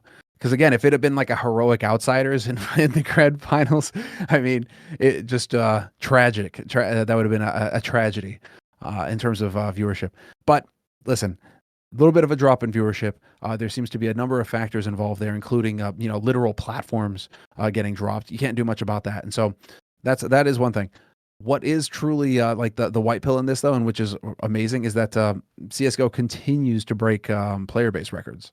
And so that was like the side-by-side thing that's worth mentioning, is that, Katowice may not have set a record in terms of viewership, and there's a number of reasons why. The CIS region, the Brazilian teams not really getting deep, all that sort of stuff. But the fact that, the game is still killing it, and I know this pisses off the North Americans, and I'm sorry, guys. It's just the reality of it. There aren't many players playing in North America. We used to have access to that information. We don't have access to that anymore. I used to be able to see which server, like the population of each server, to see like, West Coast, East Coast, Central, and all that. You could see how many players, and it wasn't many for North America. So I'm sorry, guys, because obviously we're over here saying like, oh, 1.3 million peak. Oh, this is amazing. CSGO's never been better. But like you guys over in North America, you're just seeing a fucking like, what is it? Dust Devil just blowing by on the server. Just empty desert sounds, not a whole lot of movement. So sorry, guys, it's brutal. But as far as CS:GO, the health of the game is concerned, it seems like they continue to improve, because it's continuing to hit peaks, which is absolutely crazy. And also, like little stat tidbit as well, speaking to the health of the game, because obviously it's not a charity. The only reason Valve do this is because it makes them mountains of cash. Apparently, last year they were unboxing on average 20 million cases a month. So on Steam. The key thing that implies to me that people have missed. It's why I actually thought all along. I was never, you can go watch any of these shows, Four Horsemen. I was never worried for 1 second Valorant would take CSGO's players or viewership. It hasn't. Like, the joke is we've just continued to set records while Valorant has existed. It was 2020 on. Valorant beta came out around Flashpoint, like spring of 2020. Like, it hasn't. The joke is the people who, aside from pros, like obviously it's the quickest transition from CSGO. So you had a lot of tier 2 pros or old good pros like Scream go and swap over. But if you actually look, the people that they seem to have cannibalized to make the viewership and player base of Valorant is actually Overwatch and League of Legends. Like, it's people who are from the Riot world anyway, so they're into it. Like, that's why, if you notice, it has way more of the drama element of League. And then obviously the game has taken a lot of people from Overwatch too. So to me, it doesn't even seem like it's even impacted CS:GO. Like, you could almost forget Valorant exists. Actually, hold on, let me see real quick. I'm not going to be able to find it again. Of course, I don't include that kind of. Let's say allegedly 20 million, because again, I'm not going to be able to find the source off the top of my head, and I'm just quoting that off of the cuff. I didn't actually save that bit of information for the doc. So allegedly 20 million. But again, like, dude, even if you're in that ballpark, we know that Valve have been making literal boatloads of cash off of CSGO, and it's the reason why they do not want to fuck with CSGO one bit. And Source 2 is probably not going to happen for a long time, because they're not going to do anything to kill the golden goose that just keeps laying millions of eggs. Because if they screw that up, that is a very costly mistake, and some people will lose their jobs. So that's not what they're about. They are 100% going to be doing everything they can to keep this going. But you're right in terms of that, in terms of, Valorant trying to take over on CSGO or anything like that. No, actually, I would be interested in getting your thoughts on this, because we were kind of kicking this around, right? Where, Valorant, it's almost like they've made themselves servants of these co-streamers. To get their viewership, because if you look at the main channel viewership, it always seems kind of rinky dink, and then you've got Tarek over there with like, or at least this is the last time I checked, but like you've got Tarek over there with like 80,000 viewers, and the main channel, comparable numbers, if that. And you're like, dude, okay, is it are people tuning in to watch, like the main broadcast, or is it just because Tarek's streaming that these viewers, that the viewership is so high for these tournaments?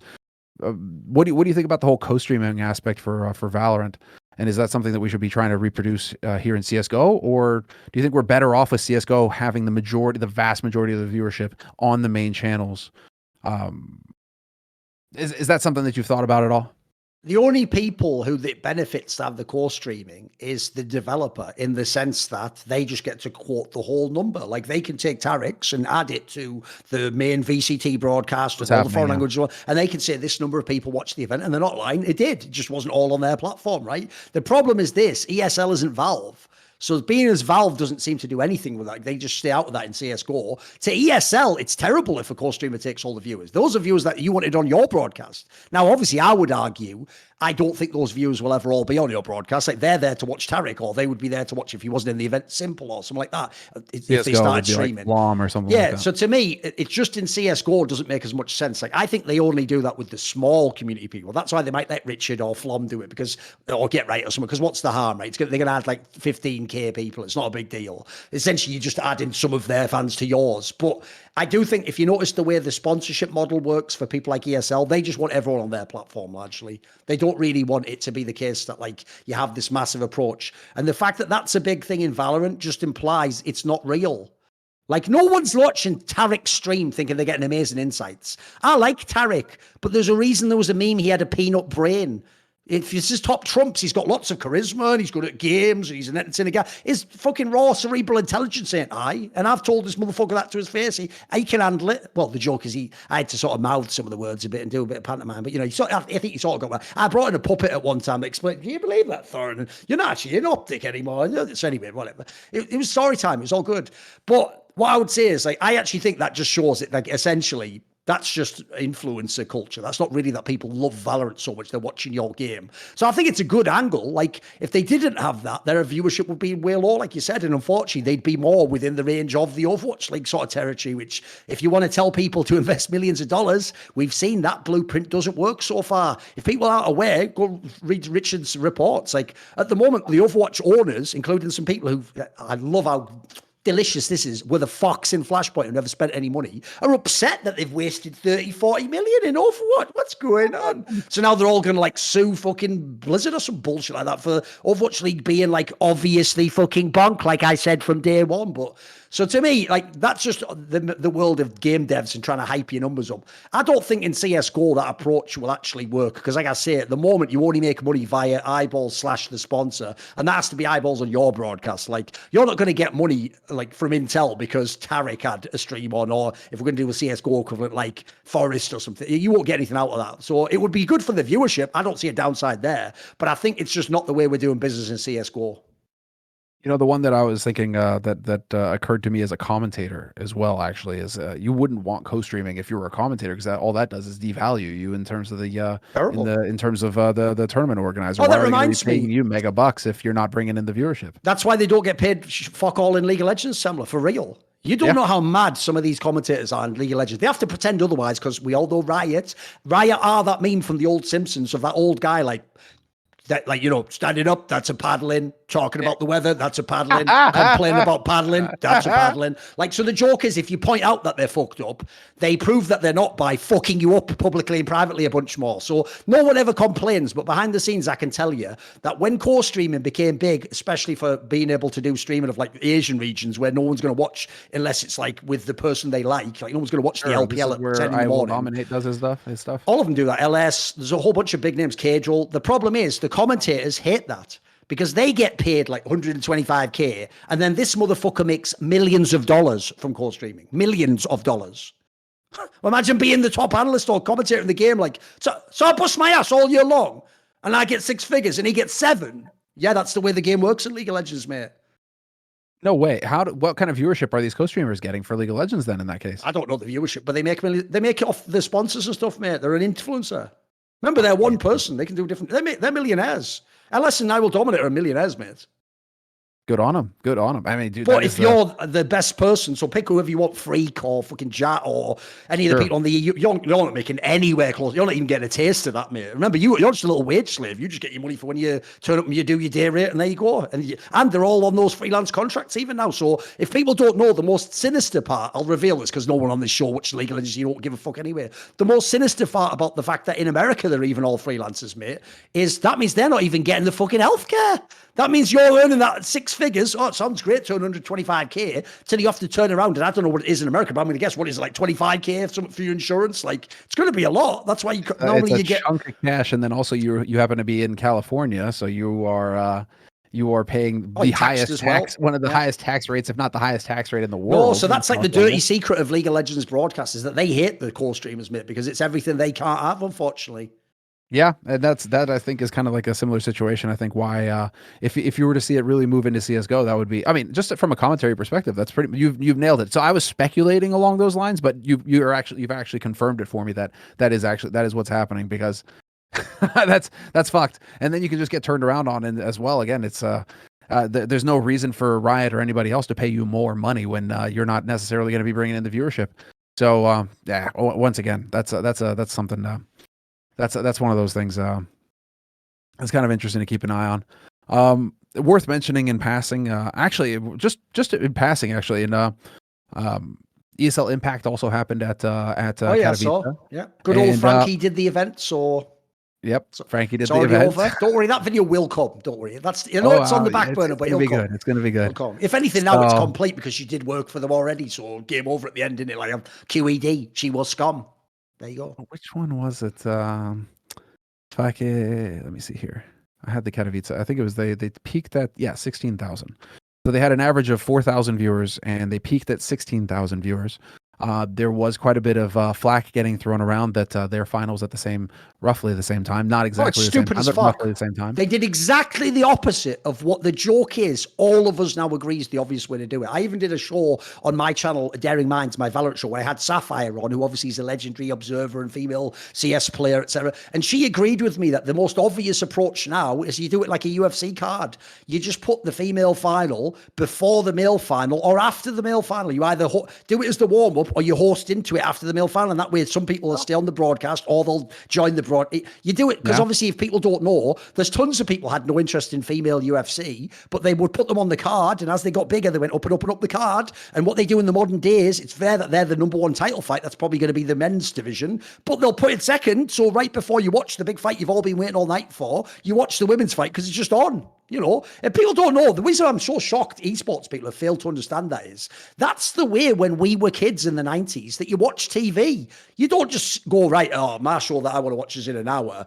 You just watch whatever's on now. Like you watch half of a shit show that you don't even care about, like Ali McBeal or something, because after that's the show you want to watch. Like you actually used to watch loads of TV shows you weren't that into because it was between two shows you like. That's even back in the day how you'd discover a show that was interesting, wouldn't you? You'd watch like Simpsons. Like in the UK, we'd have like the Simpsons. Then it'd be like Due South, like some weird Canadian mounty thing. You'd be like, what the fuck's that? But you'd start, because you were waiting to get to like, I don't know, insert something else, like the fast show, some comedy show. You'd watch, and in the meantime, you'd be like, this isn't bad actually, this Due South. This is pretty decent. This Diefenbaker character, hard reference cut there. People know. Deep pull. Banger show actually. Nowadays, by the way, the sort of guy I fuck with, that mounty guy. Sort of an upstanding character, wasn't he?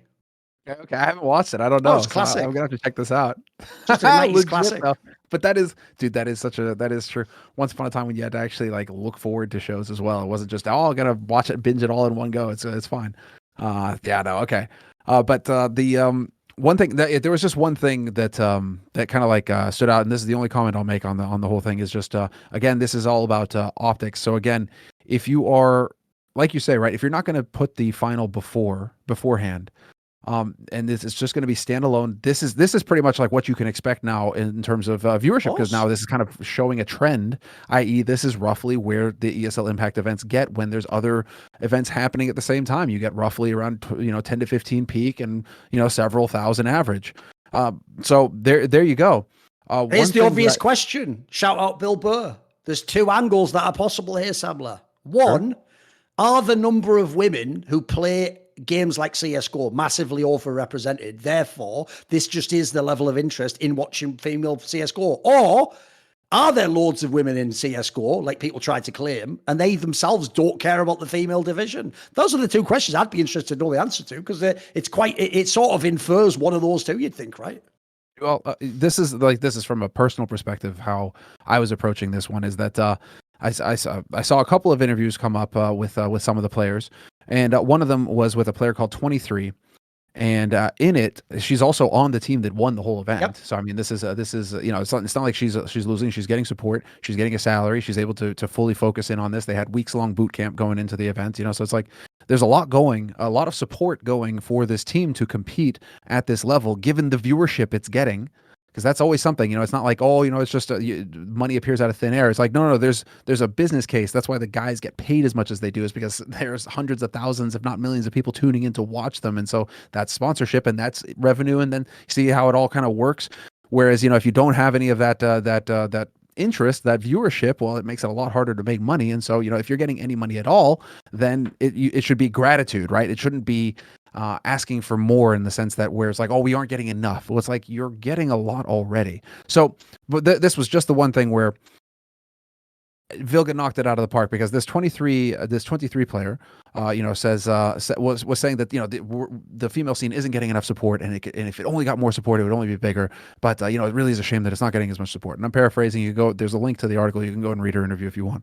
But the one thing that springs to mind when I see that is, it's just everybody loves a winner, but nobody likes a whiner. And the winning aspect of it was the Vilga post-match interview. Not a mention of any of that.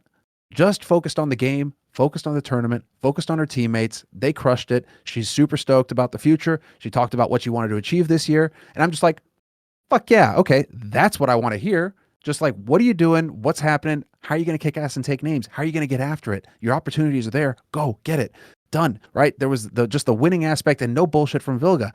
So I'm like, there's your winner. Nobody wants the whiner. So drop all the whining, just stop making all of the messaging around whining about not getting enough and just turn it around, turn it into something positive. Like, this is what we're getting done. This is what we're going to achieve. This is what we're going forward. Make it about that. Stop making it about like, oh, we're not getting this, that, or other. Cause I'm seeing this the tone shift around on Reddit, even on Reddit, you got guys saying like, well, if I was a tier 3 male player, I'm still not getting as much of a salary, blah, blah, blah. So even on Reddit, they're starting to lose potential fans. If you're constantly beating the same drum, it's going to eventually come back to bite you. And so what I would say is, take Vilga's perspective over any other, because Vilga seems to have, at least in this one interview that I read, it was excellent. It was just like, all right, great, cool. This I can get behind. Let's go. Let's see what they can do. I thought this was an absolute fucking garbage, this interview. It's one of the most entitled interviews I think I've ever read with a professional player in an esports game.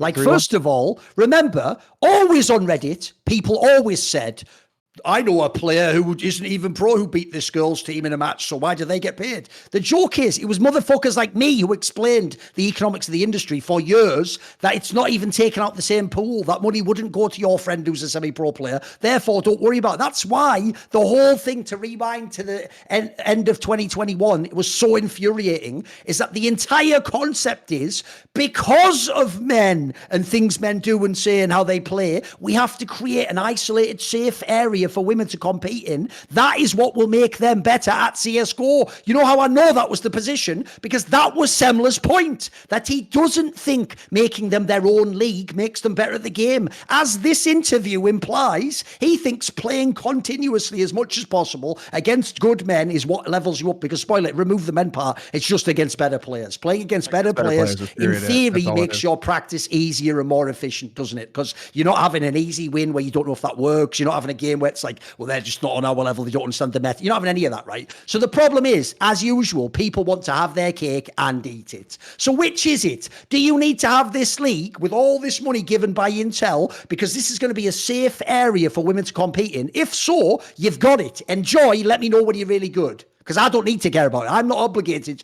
to watch your low-level league. Now, if instead you want to improve and one day ever be as good as men, I don't even know if that's possible. No one does. But it's implied, you notice, in the way that these questions are phrased, that they already know what needs to be done, and if they're just, ready for the words, given, if they're just given, they can never take anything, notice. You know what I love about people in CS? I love when some motherfucker, like a Dren, comes from Kazakhstan, doesn't even have good internet, doesn't even have any, has no history of elite esports organizations. And do you know how he became a famous professional player? He would go to these CIS lands and he would unironically 1v9 teams like Na'Vi when they were the best in the world, and just literally. And eventually, you had to take him into a team. Nico's from fucking Bosnia. Most people before Nico don't even know where Bosnia is in the world. They wouldn't know the relation of it. They wouldn't even know it's tiny compared to like even Serbia and the other. They would know nothing about it. Why is he winning Katowice? Because he forced his way in. I'll even give a classic historical example. Did Jackie Robinson just sit around and go, you know what, I might be the best baseball player, but they don't allow me to play because I'm black. So you know what, I'm just going to sit here and I think they should let me play. And if they do, then I'll play. No, he forced his way in. Again, he made it so that you'd be an idiot not to be the first owner to go, wait a minute. If I break the sort of convention we have that we don't hire the black players, but he actually is better, I'll bet it. This is just in my own self-interest. I'm going to do it. And then when they did that, that's what. So the joke is, this idea, like, here's the question that this person hasn't bothered to think of, is this. Why the fuck, if you're way worse than me, and therefore I don't scrim you, because spoiler, it's in the self-interest of teams to just play other good teams and be really good. It's why in general you don't get scrim embargoes where you block out a top team. That only tends to happen in the men's game if that team are dickheads in practice and they won't practice properly, they don't turn up, or they're abusive. Otherwise, everyone practices everyone. Even the teams you think don't like each other have scrims behind the scenes. So the idea that like a good men's team is supposed to go, right, what do we do today, guys? Do we, like every other team in the world, work on our craft and try and get as good as we can? Because remember, it's inferred within her own logic. The best game for them would be against someone better than them, wouldn't it, Semler? She knows that playing against better people is the best practice. So logically, should I do what benefits me? No, I should be a martyr for women's esports. I'm not even a woman. And I should play a lower level team who isn't good enough to play me because they think I should and that they deserve it. These are all massive red flags when you talk about competition and a free market concept. Deserve and given and I should. As soon as people say that, they're the whiner. They're the one who doesn't want to actually do it. So should I do that or should I just keep playing who I'm playing? And if you're ever good enough, you'll make your way in the masculine circles. Because notice what they don't say, Assembler. Because the legit ones, a lot of these women know loads of these men. They wouldn't want to out these people and be rude to them. What they never claim, which they need to claim if they are actually being unfairly denied scrim, Assembler, is that they're being unfairly denied. They need to come out and say, we are as good as these male teams. By the way, the obvious way you prove it is play a bunch of qualifiers, place ahead of them, beat them.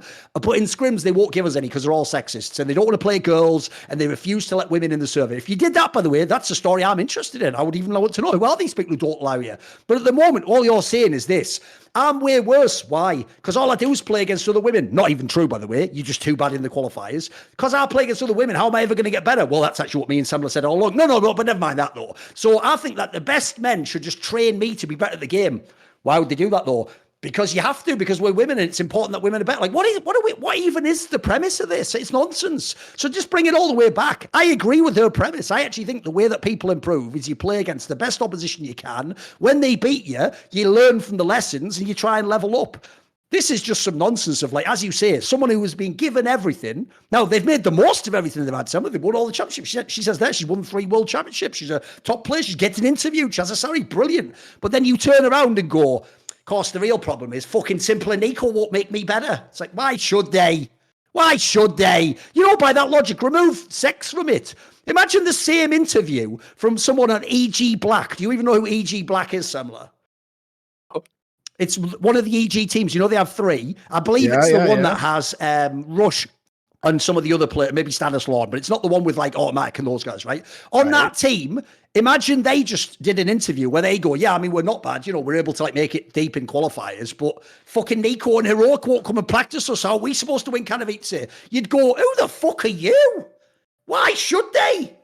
But because it's about gender, somehow all of a sudden everyone is obligated to make them better. Like, that's just self-entitled. It's not even about gender. You're just a self-entitled person. But you managed to wrap it in politics and spin it as like, we're obligated to make you better. No, we're not. And as I said, bring it all the way back to the beginning. You said this league was your way to get better. You've won the league. So what you're saying is the entire premise of the league's been invalidated by your own experience. Maybe you should listen to people who are veterans in the scene. Because remember, they always act similar, like this is the first time like we've ever, I guess men could practice against women. It's been going on for 20 years. 20 years. Yeah. Just the long and short of it. Pretty good rant. You can have, that's a good rant. And the long and short of it is that you can have very good money, considering. You can have a great career, yeah. Attention, you're getting interviewed, you're winning tournaments, you can do this full time, you have a career playing in this league. Or you could go and play in the open circuits and try to qualify and not have this league, but go all in on it and potentially. And I wouldn't recommend you do that. Like, I would do the first option. Sam was saying it's way better. It's way better. Not get anything. Yes. Not get interviewed. Not get any attention. Nothing.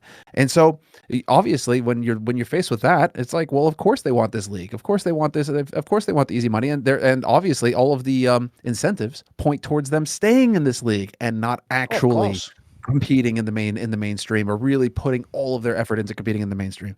So, well, there was, I mean, the gender one was, this is the one that like kind of got me, because like there was like a player, I don't even know who she is. That kind of sums it up. Like, I don't know who she is, but apparently she's a free agent, and she played at Katowice, and she's still a free agent, and she's open for buying, and like, people like there was people, ESL employees, etc., who were like retweeting it and saying, and not just for female teams, she's a free agent for all teams, so don't waste any time, she's gonna go quick. And I'm like, who would buy, who out of anybody, what are her achievements? What has she done? Like, why is she a player? Like, why, what other achievement does she have that's going to make her attractive to any team to bring onto them? I don't get it. Oh, by the way, it does actually say in this interview, she does claim, she doesn't reference anyone, which is a problem itself. Are you going to call people out, call them out, have some balls, metaphorically? She actually does say that they're declined practices. But the problem with that is, like I said, right, here's the issue, right? If we're both equally, male teams, if we're both equally good, Semler, and you decline me practice, you might actually get worse because you don't practice me by her own logic. But if you're way better than me and you decline me practice, you're not obligated to practice me. You're not. Yeah, no, it's an opportunity cost. Like if you're a better team, you want to practice against better teams. You're not going to want to waste your time practicing with somebody who is so like a team that is so far behind you that you're just going to be clowning on them. You're not going to get any value out of it. You might as well play matchmaking. It's just it doesn't come as a shock that you would be getting declined. You have to, like you say, you have to force them. You have to prove that you're worth the effort, that you're worth the time. And you've brought up this story in the give past. the example of Jackie Robinson, like the race one in Korea, wasn't it? Where you had the North American teams that were showing up in Korea and they were just getting clowned in scrims and nobody would scrim them. Or was it the European teams? That was true. What would happen is this. They would go there. It's still the same now when you do a boot camp for Worlds. If it's in Asia somewhere, what happens is this. You fly on day one and you're like the champion of the LCS, your Team Liquid or 100 Thieves. What happens is you go and the top team like T1 with Faker, they'll practice you. But what they'll do is if you're just total shit in the first practice block, then they'll deprioritize you. And eventually they won't practice you at all if they just keep beating. Like say they practice you 10 games and they win 9 of them, then they're just not going to bother letting you book in again. That's just the way competition works. Even in the domestic leagues like LEC, if you just start and you're like the 0 to 14, now nobody's going to practice you out the top teams. You have to do the same thing. You have to go down a level. You have to now go and practice the top guy from the league below you and hope there's parity. It's not that's why I make the point. You can take this gender part out of it. Like you can make it about race. Exactly. Same thing happened. They forced their way into the game. Like in the modern day, I've always thought it's one of the saddest things about the fact that people imply that like America's this horribly racist country. It's like all the sports stars in America are celebrated African Americans. People love those. If anything, sports have been what have brought people together and sort of transcended those barriers. Like then partly because some of those players, when there were literal rules against playing, just became so good you had to let them in. You'd have been a fool not to. By the way, let's not pretend behind all of this, which is the implication when you say about male teams turning down, that like secretly these are some of the best players in the world. And it's just because these male teams won't play them. No. One, they compete, guys, in all the open qualifiers they can. They're terrible. They're terrible compared to anyone you've ever heard of in Pro CS in the top 30, for example. And then on top of that, there's the eye test. Like, there's a reason why I had a clip. I'll tell you, she's even someone I like. You know, Aurora, the old school Danish, Norwegian, player who plays for Astralis now. She's played a lot of female teams for many, many years. She had a clip recently from like a pro match that I did like a TikTok for because it was one of those like ones where it's like, you've never seen a male player do this, mate. She was in like a 1vx. She killed the first 2 people and someone was defusing the bomb, but because she killed the dead body next to them, she just peeked out and kept bursting the head of the dead body. Now listen, that might 1 in a million times happen in the male game. That's happened way too many times in actual pro level female CS. Just weird moves like that where you're inexperienced or you just make like in that particular case, I mean, when people do that argument of like, but the game's identical, so there's no difference. Well, as far as I can tell, don't men and women have like different spatial awareness and different factors of how their brains work and process information. So I've never even bought that argument anyway. Like it's essentially a blank slate theory argument, you'll notice, which I'm not really a fan of. So to bring it all back, like the eye test just tells you these players aren't as good. By the way, when there is the odd player who's really good, so back in the day it was Zaz, Giuliano, and the modern day, you can see the ones who are really good. And spoiler, they look twice as good as some of the other players at their level. They look way better.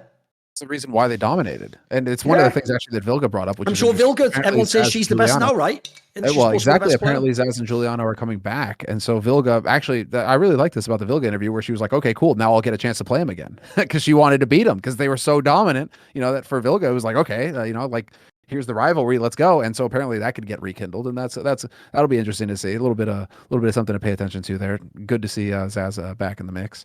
But yeah, no, it's just I didn't want to spend too much time on it, but it was one thing that I kind of picked up on. And again, it's just these same kind of things, and really, you know, like especially like it really does have to come down to just stop it with the whole gender angle and just think about it without adding gender into it. That's much more likely to be what's going on. I.e., if you just aren't good enough to be getting scrims, if you just aren't good enough to be competing, if you just aren't like, nobody's going to give you anything in competition. You have to earn it in competition. It's just the long and short of it. The bit at the end of this interview that I can just summarize the whole thing. So Blix says, do you think you guys, by the way, when you talk about literary agenda topic, throwing in you guys when you don't actually mean men, probably not the best way to phrase it. Then again, what would I know? I'm only the greatest interviewer in the history of the entire field. So they go, do you think you guys deserve to already play against the men's teams? They already do. You just mean in scrims, okay? Or is it so? But as usual, every person you'll notice who supports female esports pretends we just invented it yesterday. And it's a good idea that we haven't tried. It's so fucking disingenuous. 20 years of history. So they go, do you guys think you deserve to already play against men's teams? Or is it something that you still need to earn despite your dominance, right? Even the way that's phrased is mental. Dominance over who? The other women. So they would only make sense if you were dominating men that you'd earn it. But this is the answer she gives. She says, I think we deserve to be there, and I'm sure that we're going to show good results there. That's what I'm sure of. Well, here's why that's bullshit. Because you already play those teams in the qualifiers, just show good results there, and that will naturally infer that unless they are sexist, you have earned the spot in the scrim sessions. Just to remember, earlier question, Sam, the guy even asks her, like, you were invited to the CCT, Central European Series number 2, close qualifier, and you kind of struggled. So it's almost like you don't show good results. Like, why would you? You're just imagining that you earned that spot. That's why deserve is such a fucking red flag, mate. You just don't say it. If you're just good enough, you're good enough. There's no deserve. So that's it's why the word earn is so important and why it should be first and foremost, because then there's nothing getting in the way of that. It's not, oh, you got given it or there was a leg up or any of that sort of thing. It's just, did you earn it or not? Nobody can take it away from you when you did. So well, let's go ahead and I think that's good on Katowice. There's a few other things to get into. Let me think here. Oh yeah, there was actually well, it looks like we'll have a similar situation with Rain, with dupreeh soon, where he's going to be having his kid, so he's going to be stepping down. And that did. If you remember, I did say on the last week episode they could have had config. That was the story. Remember? Could have had config. It looks like they'll have Jackz instead, though. So Jackz is pretty much going to get his last crack, I think, at tier 1, a last big opportunity here to show what he's capable of, because I think it's probably he's going to probably be more motivated than he ever has in his career, because now he's seen how bad it is, like the wasteland of tier 2 of the tier 2 French scene, you know, because he had a period there, Jackz. So he's going to be looking at this tier 1 opportunity and just saying, I've got to knock it out of the park. I have to be as motivated and just brutal as possible, because this is my one opportunity to show that I can still do something here, because otherwise you're just going to be cast out into the wild in the tier 2 French scene, where it's just rebuild upon rebuild and there's no money to be made. So those teams don't have big budgets. Those teams aren't going to give you G2 paychecks or anything like that. So just one thing to note, you know, that it looks like Jackz will get an opportunity to fill in here on this French team, or this Vitality team, French mix with a French-Danish mix. And that's going to be cool to see, just because of that angle. I just want to see what Jackz is capable of now that you know, all the pressure is going to be on him to perform and bring something big to the table here. Do you have any expectations with a player like Jackz joining Vitality? I think it's the worst team he could join, because the problem is what Vitality still lack is more firepower. Like, they've just got Zemu, and even he, by the way, at some of the big events doesn't always pop off. So when you don't have him, Spinks as if he's still, and after that, what have you got? Like, Megas was all right. dupreeh's been actually the big problem in the team. And then obviously no one really knows, is the Apex IGL style the right style? So right now, Jackz is someone who was a perennially low fragger. Like, his job is just, he fills in a role in a team. He's someone who sacrifices himself. So I don't really know why it would help the team much. I think if anything, they'll just not be very good during this period. I feel like it puts way more pressure on Spinks and Zemu. And then I also just think, like, let me have a look here how old he is. Jackz is 30 years old, mate. So there's no comeback. This is like the last run. And unfortunately, it just didn't really work out. So the difference is, I would have rather him in a team with like super duper players and just fill a role there. What they already lack for is firepower. So I don't think it's going to work personally. It is a stand-in sort of scenario, because it does look like dupreeh will be back by the time the French angle doesn't help. It actually plays against you, because think about it, right? One of the things about Jackz is he is one of those weird French guys who doesn't like try to speak English much. Like, if you talk to him, he'll say something, but he's the guy who will stand with Kenny S and he'll talk to Kenny S in French, and then Kenny S will talk to you in English. Like, so remember, in this team, they're not going to speak French, guys. Spinks cannot speak French. Megas cannot speak French. So there's no world where they're speaking French. So I think people are getting confused. They're like, yeah, but it's like a French player joined Vitality. Yeah, Vitality isn't French. Like, the joke is, for all we know, maybe that's even part of the problem, right? I don't even know if that's a common problem they have now. None of us do, really, right? How does that work for in terms of the comms? It's already, I mean, this was the major issue with this team already, that the players themselves have talked quite a bit about now in interview after interview, that communication was a major issue that they had. So if he's not even going to be able to come in here and actually communicate, i.e. if he takes an entry role where he's going to need to have snappy comms and he can't do it, that may be a problem. So yeah, no, this is... depends how much you like this as your comms. Like, see, I'm fucking shooting everyone! Sutala! Which no one even says. Sacre bleu. All right. The other bit that we had from going into Pro League at least was that Valde has been benched on Ents, and it looks like they're going to be going for Nertz as a replacement. Nertz as a replacement, interesting. But what I'm kind of curious about is whether or not this is Valde's opportunity to finally make his way over to Astralis. Because if you look at him and Zipnik's interchangeable in terms of stats, he has stronger stats than Zipnik's, at least going into it. He'd be able to common Danish again, so in theory he could even be playing at a higher level, and then he would obviously not be in a position to ask for a big buyout or for a big payday kind of situation. Ents couldn't potentially ask for a huge payday either. So it's like if you were to open up that Zipnik's money, because again Zipnik's reportedly got a top dollar contract. So do you think it would be worthwhile for Astralis to try and perhaps see this as the moment to bench Zip, depending on how ironclad his contract is, if you can even get out of it if you're Astralis? But if the opportunity is there to then bring Valde on, who won't be able to command a large salary, so you're already going to be saving money. And again, Astralis are strapped for cash, so anything on the saving side of things is worth it. And then potentially get a slight upgrade in terms of performance, where in terms of an individual skill level, Valde may have a bit more bang for your buck than Zip. So at least these are the kinds of lines that I'm going down, at least, just from an economic perspective. I mean, Valde is going to be cheaper than Zipnik. So does that make sense? I mean, what have you kicked around the idea of him going to Astralis? Because I can't really see where else he would go after that for Valde. I mean, it feels like he's kind of reaching the end of his tether. I mean, I would sign him if I was Astralis, not least because it doesn't matter that he was underwhelming in Ents. They weren't using him for Zipnik's roles in Ents. Like, the whole point of this version of Ents, when they got in the Sun Pius lineup, I told you, is because Snappy and Valde had that history from Heroic all the way back in 2017. They hoped that Valde still has like a bit of star firepower in him. And so they tried to make him part of the replacement for Spinks. That didn't work at all. He never fragged at that level. And in fact, it looked like it put too much pressure on him. He had a lot of bad games. He had a lot of moments where he flobbed, and he would just chain feed certain rounds on CT. He would just take fights that he would just lose over and over again. But that's not the player Zipnik's is either. Like, the point is here, can he sort of be a better floor than Zipnik's? He can, but the downside is this. If you've followed all the by the numbers for the last couple of years, it's actually something I implied last year when I revealed that info that I heard around the Antwerp major, the spring major last year, that Device and Valde were going to go to Astralis, right? I can now connect that to the info from my EG CSGO video, which I mentioned.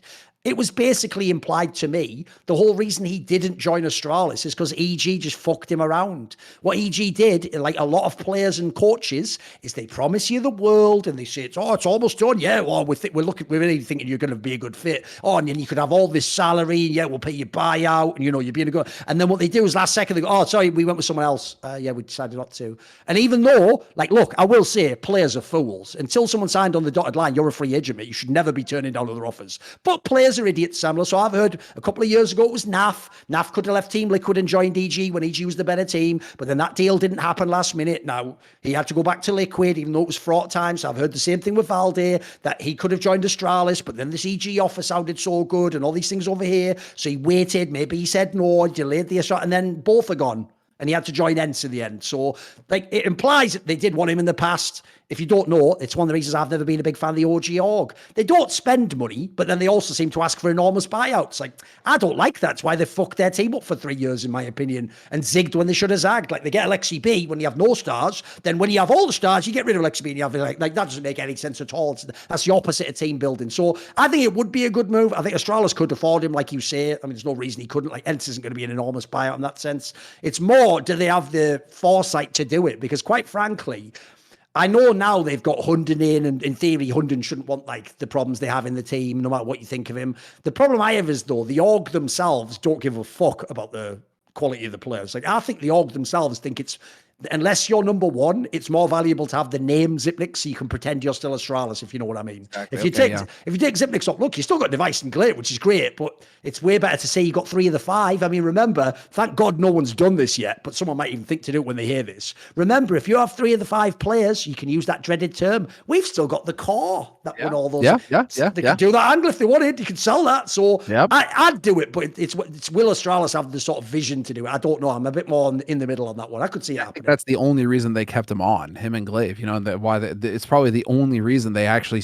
re-signed him to save their face, for how long that they did. Because otherwise, the story goes, Device left us and even said it's better in NIP, and then dupreeh, Zonic, and Megaskull left us. Like, those were our best players. So the one angle they had was, don't worry, guys, got Glaive and Zipnik still locked up. No, they still believe in the org. That was a good angle. That gave them the PR boost.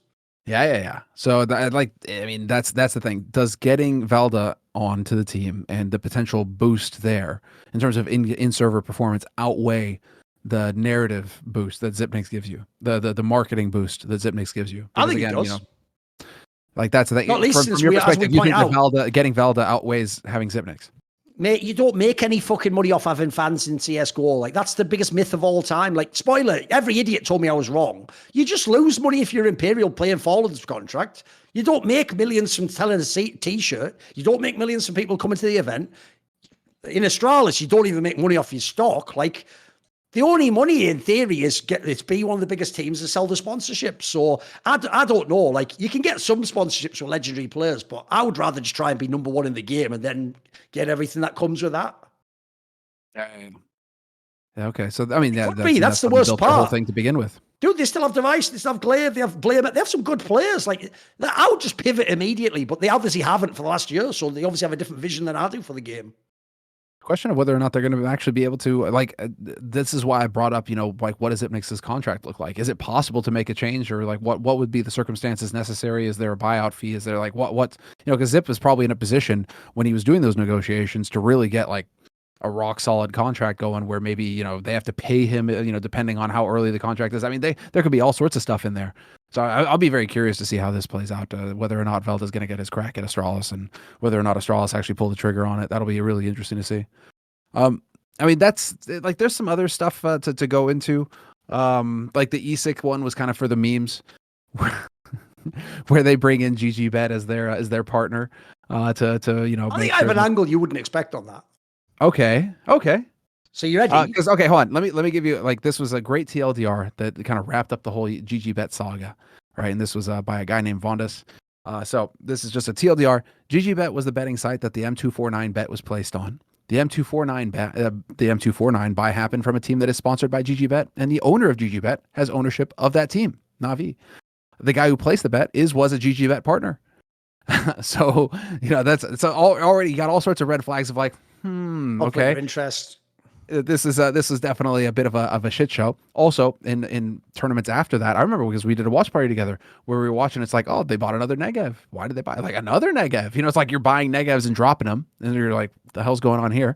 So already, it's kind of shown this light on Navi as like, okay, can we trust them to be playing with integrity here, or is something fishy going on? Because again, conflict of interest with the ownership between a massive betting site and one of the biggest teams could definitely lead to some squivy situations.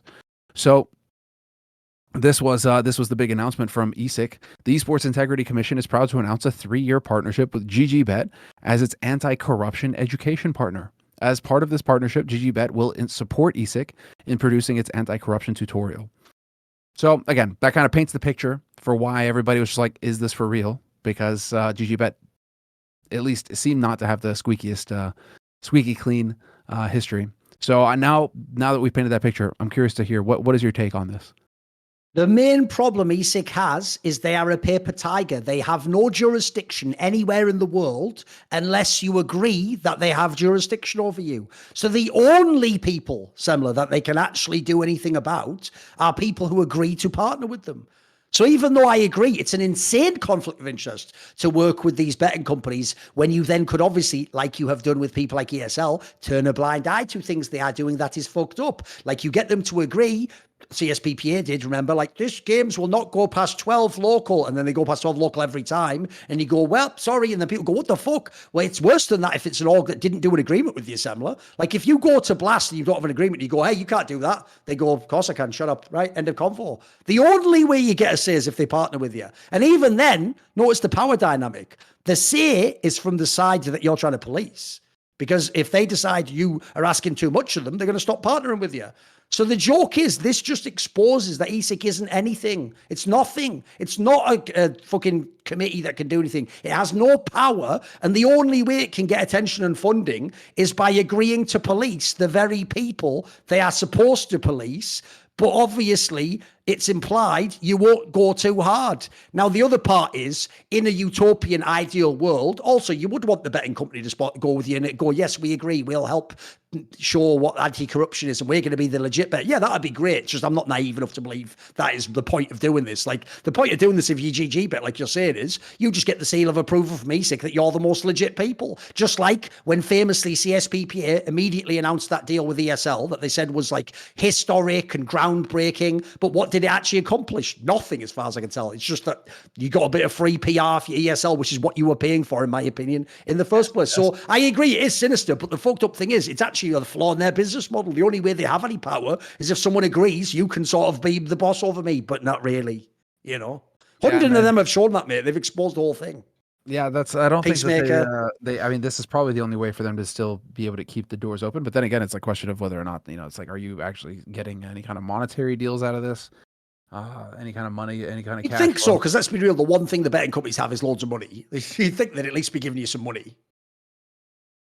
And as you say, you need money to operationally run. Remember, that's the other thing fans haven't thought through. How many of you fans have ever given 1 cent to ESIC? If the answer is you've never given anything, then why would they have teams of 50 people going through demos and search it? Why would they? How do you afford that? This is how you know esports is just for 14-year-olds. It's for people who've never actually lived in the real world and know that, like, no one would give fucking 20 hours a day if they weren't paid. You won't just do it for, but it's the right thing. Like, motherfucker, it's the right thing for you to pay for events so you don't do it. So, like, it's just nonsense, isn't it? Like, I've always said that was the whole reason, by the way, why ESIC couldn't get deals with everyone in the scene. Because since everyone knew they were initially funded by ESL, everyone who isn't ESL was like, well, I'm not fucking getting into bed with you, because then it'll just be like ESL tell you to go and investigate me or fucking write me up. So the other orgs didn't want to get in bed with them. So unfortunately, even though Richard says, you know, he doesn't think that's such a big deal, that is a massive red flag to a lot of people. So to me, the flaw was always, how do you fund this? And with bearing in mind, the people who fund it are the people you're policing. So now we're going to get into some questions. This is from supporters who are supporting us directly here on the Last Free Nation Discord. And so if you want to support the show, if you want to ask questions of your own, and if you want to support the other shows as well, because this obviously goes towards the whole network. So that's including Four Horsemen, Snake and Banner, this show here, a few others. If you go to the Discord channel, at the top, you have an option, server subscriptions. And if you subscribe there and subscribe on Discord, and the reason why we go with Discord, obviously, is because there's a much better revenue share between Discord and us versus, say, Twitch or others. I mean, we're still doing the subscriptions on Twitch, but here at on Discord, we get a better rev share. So it's a good way to support us if you want to support us, and also you get to ask questions each week. And so we'll go ahead and start hopping right into those. Let's see, what do we got? Beezy. So, and also I've noticed, shout out to the guys, because we got some regulars in the questions, the Grog coin holders, and I had a hunch that it was going to be the same, quite a few of the same guys getting in on this one as well. So they just hopped right over. Shout out to guys like Beezy for their support. So Beezy, are there any star players who were forged due to the system they were in? Any examples, or does their greatness inevitably mold the system instead?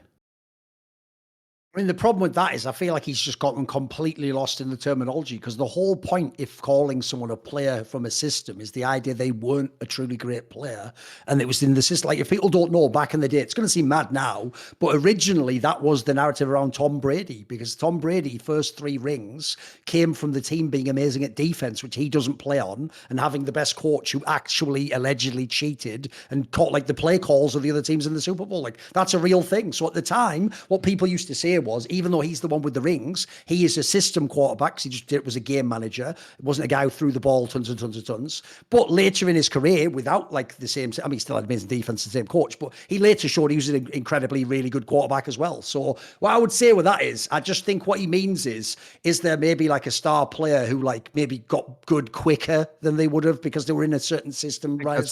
That's how I understood it as well. Like, for example, if I had to pick one, I would maybe say Electronic, because if you look at Electronic, he was a guy who the eye test always showed had really good aim, but I think actually being used as the star player in Flipside by Blade, where he was like the one-man army at one point in time, that I think there's a reason why when he came into Na'Vi, he was already really good. Like, Flipside was a tier 2 team or a low tier 1 team. They were not that good a squad. Remember, all they would do is qualify for the major. The rest of the tournaments, they would just qualify and then or they'd make like walkovers. They'd make like one DreamHack small tournament run to a semi or something like that. They were never the top team. So to me, a player like that did just slot right in at tier 1. He didn't really seem to have much because he'd had a real IGL. It's like the Danish players. They've been through most of the Danish players, by the way, it's going to apply for. Because to me, the key thing I think if you're a star player in Denmark is you get touched, as it were, by having a legit coach at tier 3. You go from tier 3 to you go from like fucking Berry to Hunden to MSL to Glaive at the end, you know, or Gadian now. You don't start as a player like one of those FPL players like BMAS, where you just did FPL one day and then the next day you're just on like mouse or face, like shit, fuck, how does this work? Like, no, you've been, I mean, the term is groomed. You've been groomed for success. You've been shown how your role works, what's expected of you, what happens when you're given resource. I think electronics a good one. Yeah, that's probably you're bang on the money there. Also, the whole Danish scene. I was thinking of as well, you know, star players who were forged due to the system they were in. I was kind of thinking of like maybe reaching back to the French scene, Scream, etc., where, you know, he had Existence to really show him exactly what he wanted him out of him. Like Existence probably shaped the game around him to an extent to get him to shine even more, whereas Scream might not have shown as brightly in other teams. You know, Existence was maybe able to get a bit more out of him, and obviously, you know, Scream experiences drop off in performance once certain patches were made, but he was like, for whatever reason, he's the guy who jumps to mind jumps to my mind there. Because I mean, obviously this is early CS:GO, but he would have been considered a real beast back then. All right, it's go. Would you rather drink a glass? Would you rather drink a glass of Ohio River water or try to take another pic of the elephant foot on Chernobyl? Obviously referencing the natural disaster that's currently happening in North America. With that train full right, of where it's like all the incredibly dangerous chemicals that just got blown up, voluntarily blown up and created a mushroom cloud. Like the pictures are just outrageous, and they're trying to get people to go back, and people are just like, yeah, no, we don't want to go back, because apparently it's like thousands of dead cattle, it's in one of the most fertile farming land in North America that they just set this off on, and it's just going to be fallout for miles and miles and miles all around. It's going to be wild. So, but that's dude, you've kind of I don't know. Would you rather drink a glass of Ohio? I mean, it's a lose-lose in both cases. Elephant foot on Chernobyl exists. I mean, there's very few people will have seen that elephant foot. So maybe, yeah, take another picture of the elephant foot, because then you could be one of those few who's actually seen it. As in, you have to go like deep into the territory to take this picture or something. Is that the implication? The elephant foot is like the melted reactor core of Chernobyl. Right, okay. So I'm not going to be able to remember. I think they managed to snap a picture of it, but the film, it's so radioactive. It's so ridiculously radioactive that you just can't get anywhere near it without dying. I mean, obviously, just a fun question.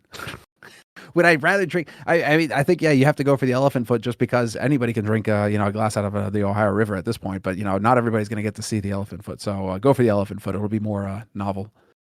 All right, Franny boy, what change would you make to instantly better the CS:GO pro scene while pissing off the most amount of fans possible?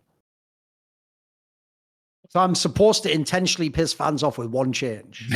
But that would instantly make the game better as well. That's why I'm kind of struggling here, because it's like, what would make the game better? I already know it. It's easy. Okay.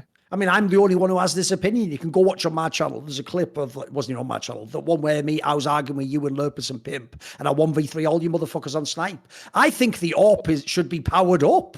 I would remove the nerfs. I think that would make CS:GO better, and spoiler, that would make so many people mad instantly. Imagine I just revert all the AWP nerfs and all the fucking magazine size, and I just go back to the old Kenny S 2014 AWP.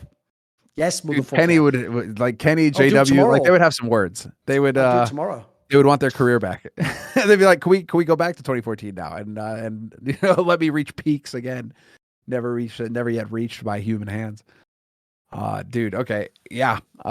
Dude, that's a banger. Okay. It's got to be something like that, hasn't it? Because remember, it has to make the game better. So you've got to have some angle that you think something's like not as good as it could be right now. And of course, this is instantly better the CS:GO pro scene while pissing off the most amount of fans possible. I mean, listen, as far as I'm concerned, from a commentary point of view, from a viewership standpoint, I would just revert all the economy changes. Just make it mega cutthroat again. Make it mega brutal. Let me be able to build, well, not that I'm commentating much anymore, but let me be able to build up narratives throughout the match and actually, be able to really build tension rather than every fucking round just being a fucking buy round and there's no tension anymore. We're just Call of Duty. So, yeah, that'd probably piss off a lot of people because all of a sudden they would actually have to pay attention to the economy again playing.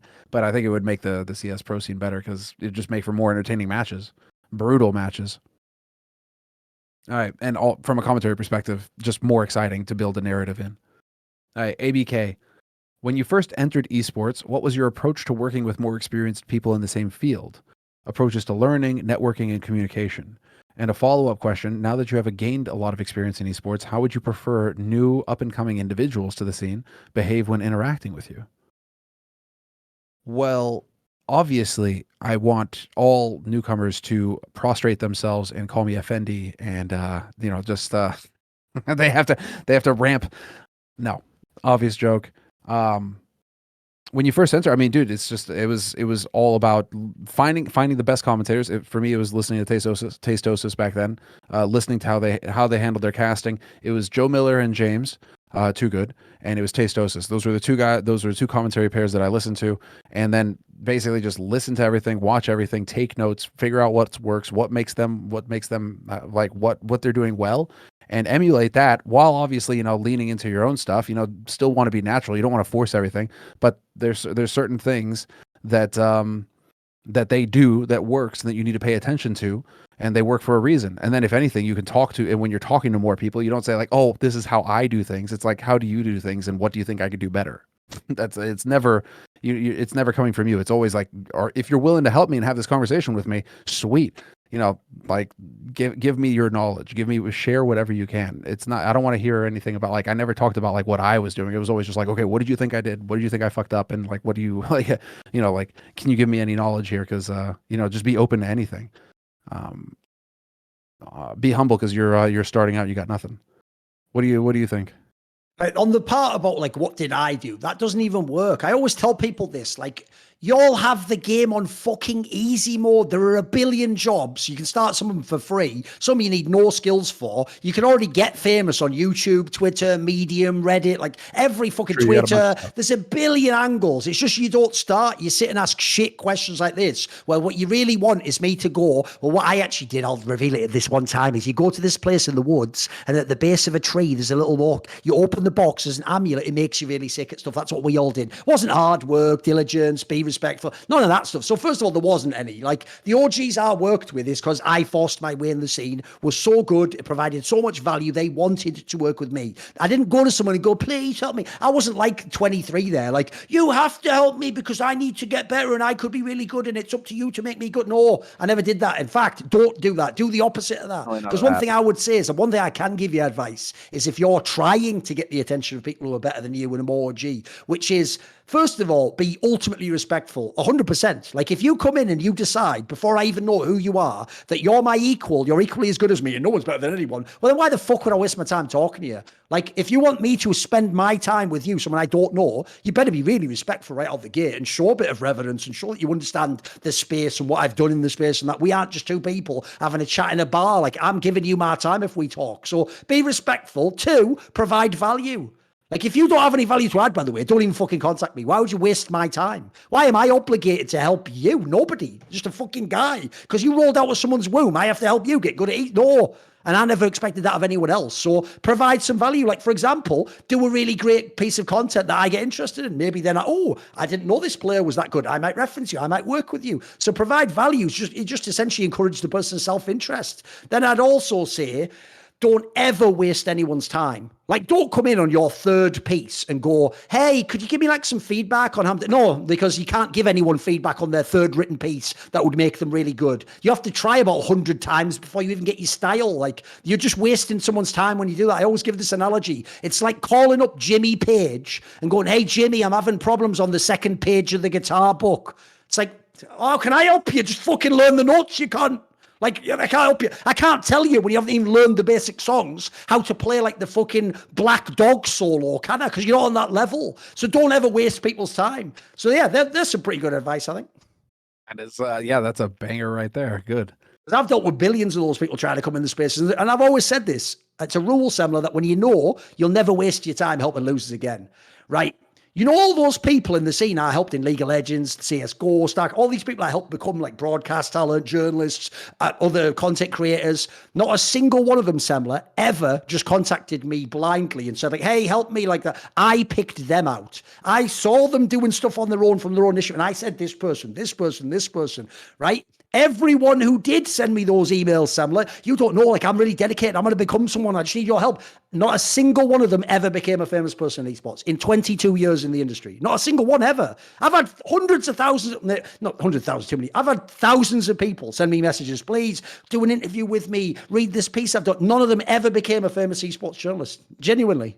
Yeah, it doesn't shock Never. me. I mean, you just reminded me, like, this was one of the things that I used to say in that if you have to ask me that question, then That's already sort of you're already over it behind is. the ball. Because like Yeah. nobody told any of us how to do it. Like I was like, I want to do that. Yep. And I'm just going to figure out how to fucking do it. And every chance that comes along, I'm going to jump on, and I'm going to go out of my way to find every opportunity I can get.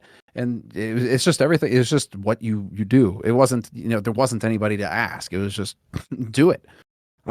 Yeah. So, I mean, I don't know. It's another good point that you make in that there are so many more opportunities today. You've actually got teams with massive budgets. You've got every kind of opportunity to get into the space and start getting experience.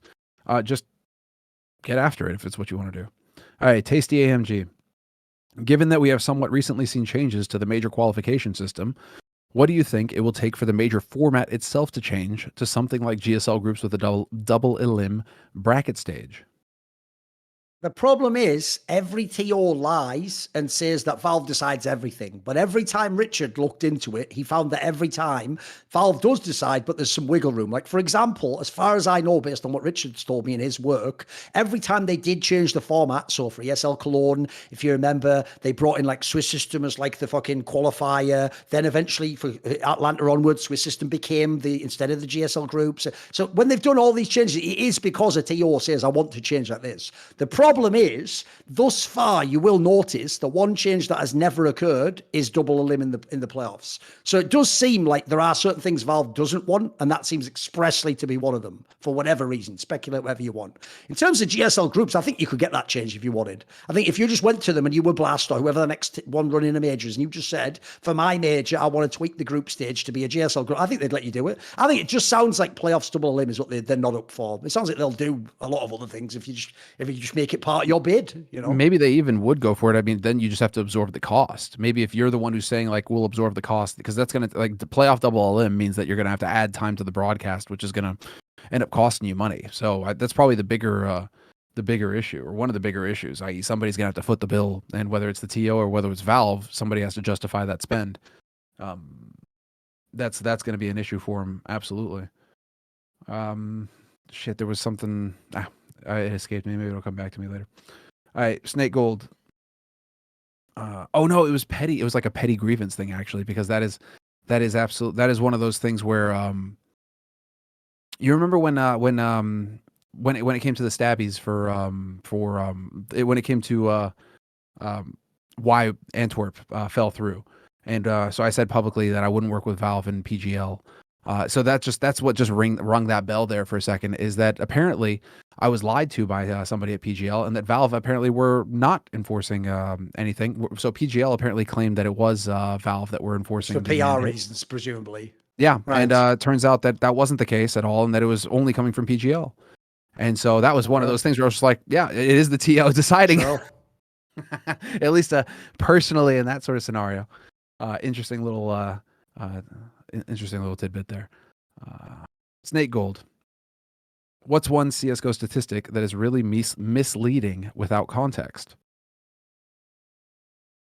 I mean, the most obvious one is like HLTV rating, because no one really knows how it's totally calculated, So there are times I've seen rating that looked like he wasn't the best player, but he had the best rating.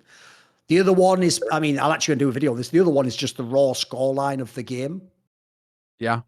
Like, sometimes I'll give you an obvious example. If you're playing old school Nuke, the one before the rework, the Super CT sided one, if you're 8-0 on CT side, fuck, you're going to win this game, aren't you? No, because the other team's probably going to get 10 CT rounds. So actually, you haven't even necessarily done what you're supposed to do. But it looks amazing having 8-0 on the scoreboard. So I think the scoreboard's a classic one, because remember, the scoreboard is based on just absolute numbers, whereas what Counter-Strike is actually based on is like, what's your economy? What's the balance of the map? Is the other team good on CT side or T side? Did you win the pistol? You know, like there's so many extra factors that the actual like raw numbers, it's often full of shit in it. Yeah, fair enough. What's one of those? Yeah, that's about. I mean, that's a good point to go off of. I don't really have anyone that's really jumping out at me right now, off the top of my head, for the for something that's really misleading. Because I mean, the rating is just supposed to give you a quick glance, but again, like you say, if you didn't watch the match, sometimes it's going to throw you off. All right, moving on. Mano, one of my favorite CS:GO teams to watch was the 2017-2018 mousesports lineup with Rops, Chris J, Sunny, Oscar, and Stiko. If that lineup was transported from 2017-2018 to today, how well do you think they would do in today's meta? Right, obviously he means like actually transport, like not the same players at the level they are now, because obviously most of those players are like washed / nobodies / they're not at the top scene. So I actually think they'd be pretty good. And the reason why is I actually think that team would work in most eras, because one of the things that team was excellent for, remember, they were called like poor man's FaZe. They were like FaZe Clan. They just had, they're all good players in that lineup, you know. So they have like a good mix of experience, up and coming players. You have the AWPer, you also have the fucking young fragger. You have like you have the aggressive entry fragger in Sunny. You have the fucking lurk fragger in Rops. You have the AWPer in Oscar. You have Stiko, who's the setup man for Oscar. Like you have Chris J to be the veteran and the agile. Like it's actually just a well-rounded team. Like I think that team would work in most metas, mate. They were pretty good. It was a fun team to watch. It was. No, Oscar was also popping off back then, is what I remember. Like really coming to mind is that Oscar was just still a total freak. Oh, he was a monster. He was a monster, and then obviously he had Rops in there too. Yeah, so it was like one of the first one of the first iterations of really trying to make the international roster work and do all of that as well, when there was still quite a few national teams running around. So that would be sick. Whether they could do well today, though, I mean, again, you got the tools. Oscar, I mean, if you got a good op, you got a good rifle and Rops, you got Sunny, you know, I mean, hey, they could probably still be at least a top 10 team, fucking people up. All right, Santiago La Farga. For the duration of a year, all the movies you watch, all the music you listen to, and all of the books you read have to come from one decade of your choosing, e.g. 70s, 80s. Which decade do you pick and why?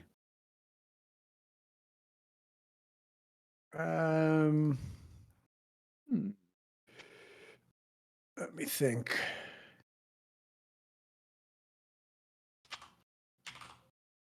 Movies you watch, all the music you listen to, and all the books you read have to come from one decade if you're choosing. This is going to be... I actually think I would just choose the 2000s. You would? There's a lot of really good movies, music. I don't know about books. The books one's the hardest one, because books won't...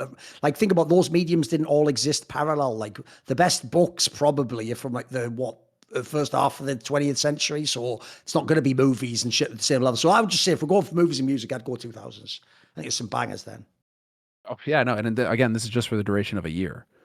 All right, okay. It's not like you're stuck into it for 10 years or something. You can only, you have to relive those 10 years for each one for a year. Like, put it this way, when I did a feature recently that was like 10 albums you've never heard, and I did like 10 movies, loads of them just came from the 2000s, so there's just a lot of media out there, wasn't there? 70s isn't a bad one as well. 70s would cover a lot of that. You'd have a lot of good books. You obviously brilliant movies, and obviously the music. If you like classic rock or prog rock, there's a lot of good shit then. Jazz.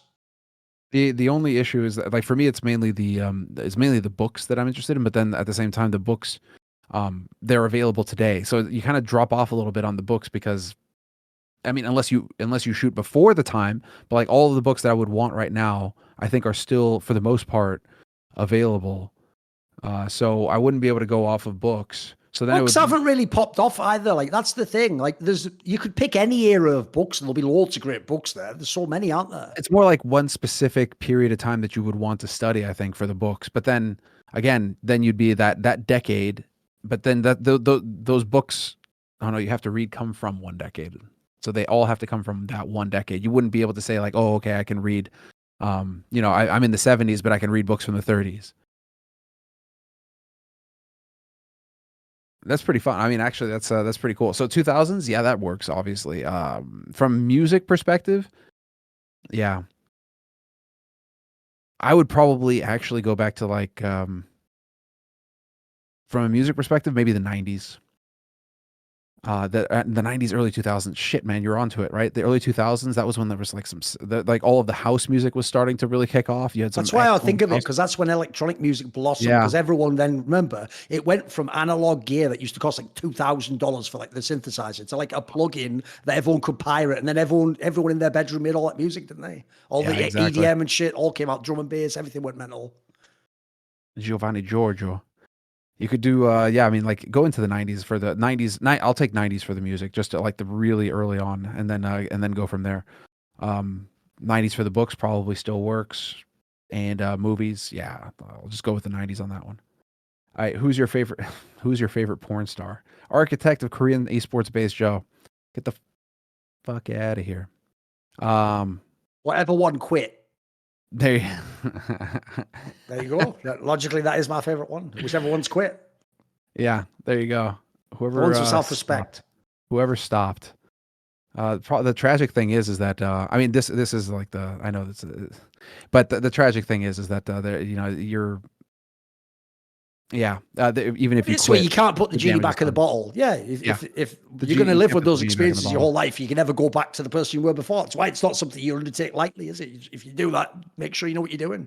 No, and just would say to anybody watching, it's like if you can stop watching porn, stop watching porn. Just stop. Oh, I would say Don't it's do it. massive. It's subtle, but do it. it will have a big impact on your life, in my opinion. I mean, it'll have an impact personally on your life, because obviously they're already showing just the impact that porn has on your brain. Watching porn regularly just literally melts parts of your brain. So already you can start thinking about that sort of thing. Like maybe lean off of it from a personal perspective, but then there's also the moral perspective of just the trauma The impact that on these people's women lives. have to Yeah, go exactly. through. Yeah. Human trafficking, abuse, everything going on in that entire industry is an absolute and utter nightmare hellscape. So listen, just a quick message. If you can stop. Just do it. Don't. It's not worth it. It's definitely not worth it. All right, Prince Jack. One of the topics that I've heard Thorin and even Rich and Monty talk about on multiple shows is that esports is poorly monetized. Other than Last Free Nation itself, how else do you think that the scene can be monetized more effectively to avoid the traps we currently fall into? I mean, we've already gone over some on past episodes. Like, for example, there just has to be some form of pay-per-view. There has to be some form of selling rights. We can't just all be on Twitch. Like, in fact, if you listen to some of the reporting on Overwatch League, shout out Bobby Kotick, because he's ruined broadcast rights forever. Like, I've heard behind the scenes, Twitch just say, we're never doing one of those stupid deals like that for the Overwatch League for 80 million. Like, that's just over. And if you notice now, dude, Twitch just makes it, because everyone has to be on Twitch, they don't pay fuck all. So if anything, we've gone backwards. We've actually regressed on some of these areas, But you need to have multiple platforms that can actually compete, because then that's the only way that broadcast rights happen. So, dude, I mean, if people remember when owned TV was a thing, that used to be a thing where owned TV, at least back then you had owned TV and you had Twitch, and so there was actual competition, for broadcast rights. Like where are you going to host your content? Is it going to be on owned, or is it going to be on Twitch? There was still a chance to make some money there on the rights. Now it's totally gone. Twitch are so completely dominant. That there's no reason for them to pay. You have to be on Twitch, otherwise you're losing out. So on that front, it's toast, and that is still got to be one of the absolute craziest deals ever executed in esports. That 80 million. I mean, reportedly 80 million, but that's some tens of millions for the broadcast rights for Overwatch League. It's just whoever the salesman was. I hope that he got a bonus. Oh no, it was literally implied he was fired because of that deal, by the way. The Twitch guy. The guy who did the deal, yes. Because essentially he just did a deal with his friend. He gave his friend a load of money that was never going to be recouped in any context, Okay. It wasn't worth 80 million at all. It was nonsense. No, not by any stretch of the imagination. So you ripped up. It's like there's a saying that people in esports have never learned, Semler. It goes, you can shear a sheep many times, but you can skin it only once. In esports, they try and skin it every single time. They wonder why they can't. Why is the money being turned off? Like, because you're just ripping people off. It's still, I feel like it's The difficult thing with well, Last Free Nation isn't even, let's say, the best way to monetize, because obviously we're not putting it behind a paywall. It's totally optional for you to be supporting us right now, and asking these questions and supporting it. We thank everybody who does support us and who makes these kinds of shows possible. Obviously, we wouldn't be here doing this without you guys, so thank you very much. But it's like you're still going to run into the issue with CS:GO, where you because you don't have a monopoly on teams. If your competitor TO can run a tournament with the same teams that you have, why would somebody pay money to watch your tournament and then watch those same teams for free the next week? So until there is a monopoly in CS:GO, you're not going to be able to do it. I think ESL now are in a position to eventually get there. They are the closest they've been to holding the monopoly that they've been working on for the past 10 years. They're the closest they've been to getting there. I think that it's going to happen in the near future, that Blast eventually will get choked out of CS and that ESL will hold the monopoly. And then potentially we could actually start to see some kind of pay-per-view model, some kind of perks, some freemium, something like that can start to work its way in with ESL, because if they actually have control of the teams, then they can try and figure out how to monetize, like directly monetize those teams, because now they have a monopoly and they have scarcity. So that's kind of where I'm at on the CS:GO side of things, is that the genie's out of the bottle. Everybody's used to watching it free. So until you can provide them a reason why they would want to pay, i.e. like GSL back in the day for StarCraft 2, you paid, GSL was a massive success. They made a lot of money with subscriptions because that's where the best players were. You couldn't watch them anywhere else. So if you wanted to watch the best StarCraft, you coughed up some dough. And even then it was kind of freemium, because even back then it was, you could still get the low quality feed for free. But if you wanted high quality and access to VODs, you paid. You could still try and do something like that in CS:GO today and actually try and work at it, especially if you had a monopoly, so that the only place you could watch FaZe and Na'Vi and G2 play was in your freemium league. Shit, yeah, do that. Offer a low quality, just repeat the GSL model. Offer a low quality free stream, and then if you want higher quality and if you want VODs, pay. There's stuff like that, but again, you kind of need to have some kind of control on the supply side of things, because the demand is there. But if you could just get it anywhere, well, then why are you going to pay? Do you have anything to add on that? No, I mean, we're already doing it with Last Free Nation. So, spoiler, I'm not going to give away the fucking secret sauce. Figure it out yourself. It took me 20 years. There you go. Which French martial artist? This is Hiduzo. And that last one was from Prince Jack. Thanks for the support. Hiduzo. Which French martial artist is the best between Eric the Chav Slayer Cantona with his unstoppable kung fu kick, and Zinedine the Rib Breaker Zidane with his world famous headbutt technique? You actually know these references, Sam?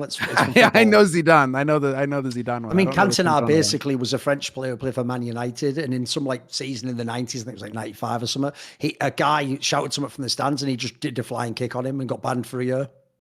He played for Man United. He was like a real player, yeah. It's just it's just supposed to be a funny question, basically. Yeah. Now I remember watching the Zidane one live. We were watching that World Cup with my buddies, and it was just like, it was definitely one of those moments. I wasn't even mad at him though, because I mean, he was retiring. He was on his way out. I don't know. I wasn't even mad. Like I had my friends who were mega pissed, and I was just like, listen, the game's over, and he's on his way out. Fuck that Italian. Yeah. So what do you expect? Like, even though Zidane was a very classy player and a guy who did actually seem like he was like remember, he is like a guy who, as far as I know, ethnically is from like Algeria or something, like, and grew up in like the poor part of France. Like, you don't just rock up to someone like that and just start talking mad shit in his face. Like, you can try. I'd just go watch a movie like Le Haine, mate. You'll see what life's actually like in those projects. Like, it ain't fucking pretty. Yeah. People just don't know about that part of France. Like, in the same way as in Britain, because of all the stuff from the 19th century where the only media is about like the aristocrats. You know how Americans think all Brits are super like polite and stuff? And it's like, well, no, but you've never met the guy from Manchester, like the Chav. It's the same with France. Everyone thinks France is all sophisticated. It's like, mate, they have some mad projects there with all sorts of shit going down. They're on some Blade Runner shit, basically. Yeah, it's definitely it's getting more so by the day. Yeah. Laen though is the classic. Everybody always references Laen. That's on the projects, the HLM. Yeah. All right, Henoda, did you guys watch the Volkanovski versus Makachev fight? Any thoughts? Have you watched it yet? I know the results. I caught some highlights. Yeah. But I didn't watch the full fight. I'll tell you the problem right now, Semler. So here's the problem. If you know the way fights work, in real life, it doesn't matter if you're beating me for 20 minutes of a fight, in real life, if I'm winning the 21st to the 25th minute, at the end, you die unless I choose to spare your life. So in a real fight, it's not about how you did during the fight. It's how you do at the end of the fight, right? So famously, people always say things like, well, the other guy's face was more beaten up, or he took more damage, all he did. But that's not the sport. This is a sport called point fighting.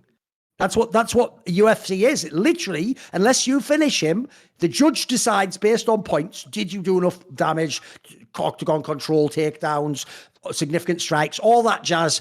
And as a result, in point fighting, I've watched a lot of UFC, and I can tell you right now, easily the Islam Makhachev guy won in point fighting, because since he's a wrestler, he took him down a bunch of times.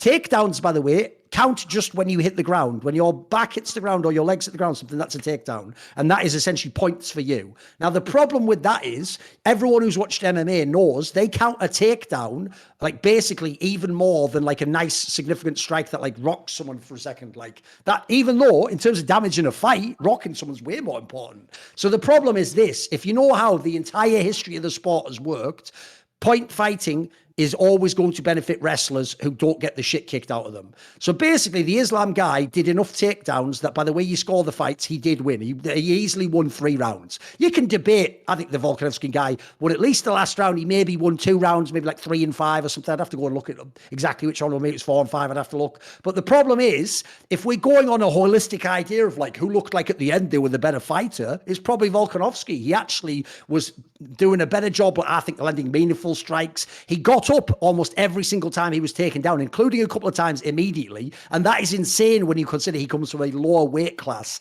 and this is a dominant wrestler. Like, that was very impressive. So, for example, those takedowns to me shouldn't count particularly big. You did take him down, but you didn't control him. He immediately got himself back up again. One of the hardest things to do in the sport, by the way, because it gasses you out. And then finally, towards the end of the fight, it did look like Volkanovski was the one doing more damage towards the end, it looks like he was it, couldn't be stopped, couldn't be. By the way, that's what people miss is this. People like Islam aren't just wrestlers who hold you down. They then try to sub you from there. He couldn't sub this guy.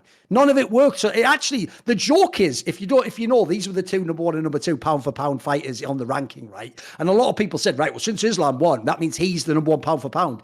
It infers the opposite. The guy from the lower weight class was pound for pound because he's at that weight class, went to a higher weight class and almost beat the number 1 person there who you had number 2 in the world, pound for pound. That actually infers Volkanovski's the best still. So to me, Volkanovski didn't win the fight the way the sport works. And if you don't like that, by the way, then spoiler, maybe Gustafsson beat Jones. There's a whole bunch of results in history you'd have to change if we've changed the way you score the fights. But based on the way it's scored, I do think that the correct winner won, even though I think like spiritually, Volkanovski won the fight, as it were. It was a good fight to watch. It wasn't amazing, but it was good. No, but the whole issue is that I think Volkanovski fucked up when he brought on Craig Jones. Because you know who Craig Jones is? He's his grappling coach. So Craig Jones is a jiu-jitsu guy, and historically he always comes second. He always comes second place.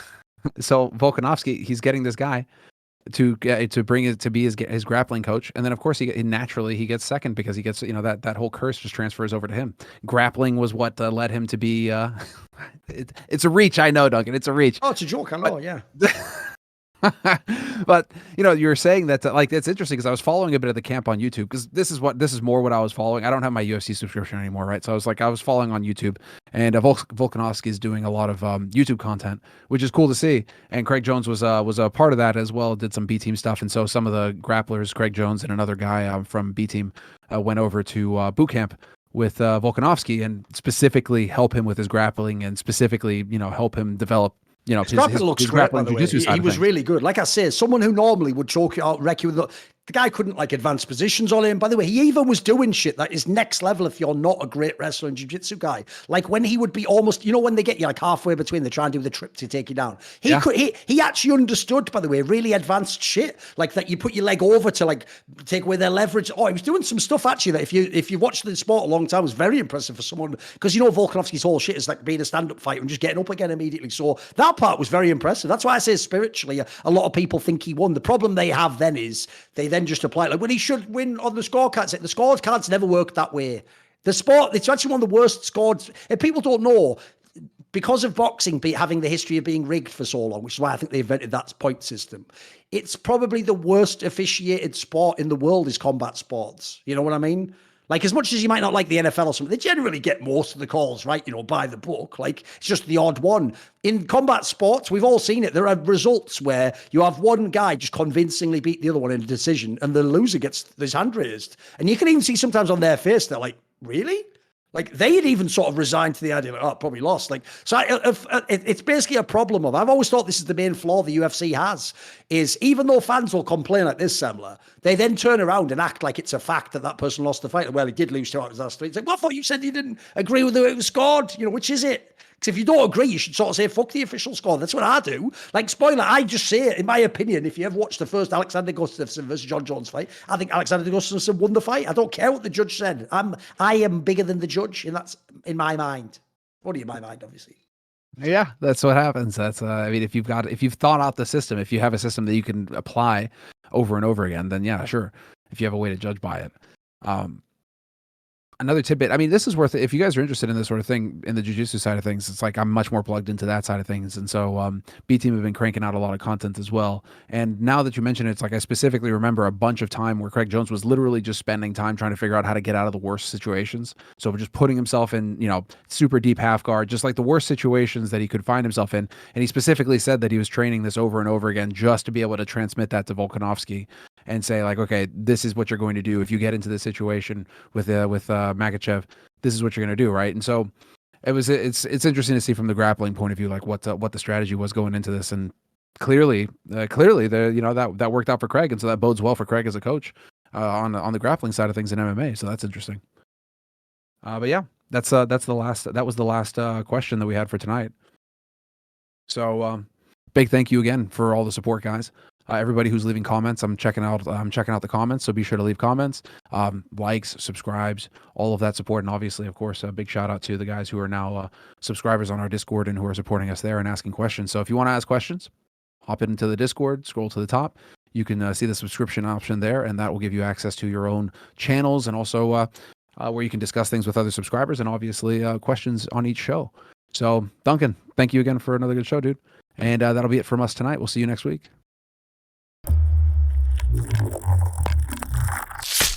Chris is still into the picture. Oh, still very much in the round. Oh, Chris, he's found 3. It's down to a 2-on-2. Chris, can he close this with an ace? Oh my God! He gives him a chance at least, and this season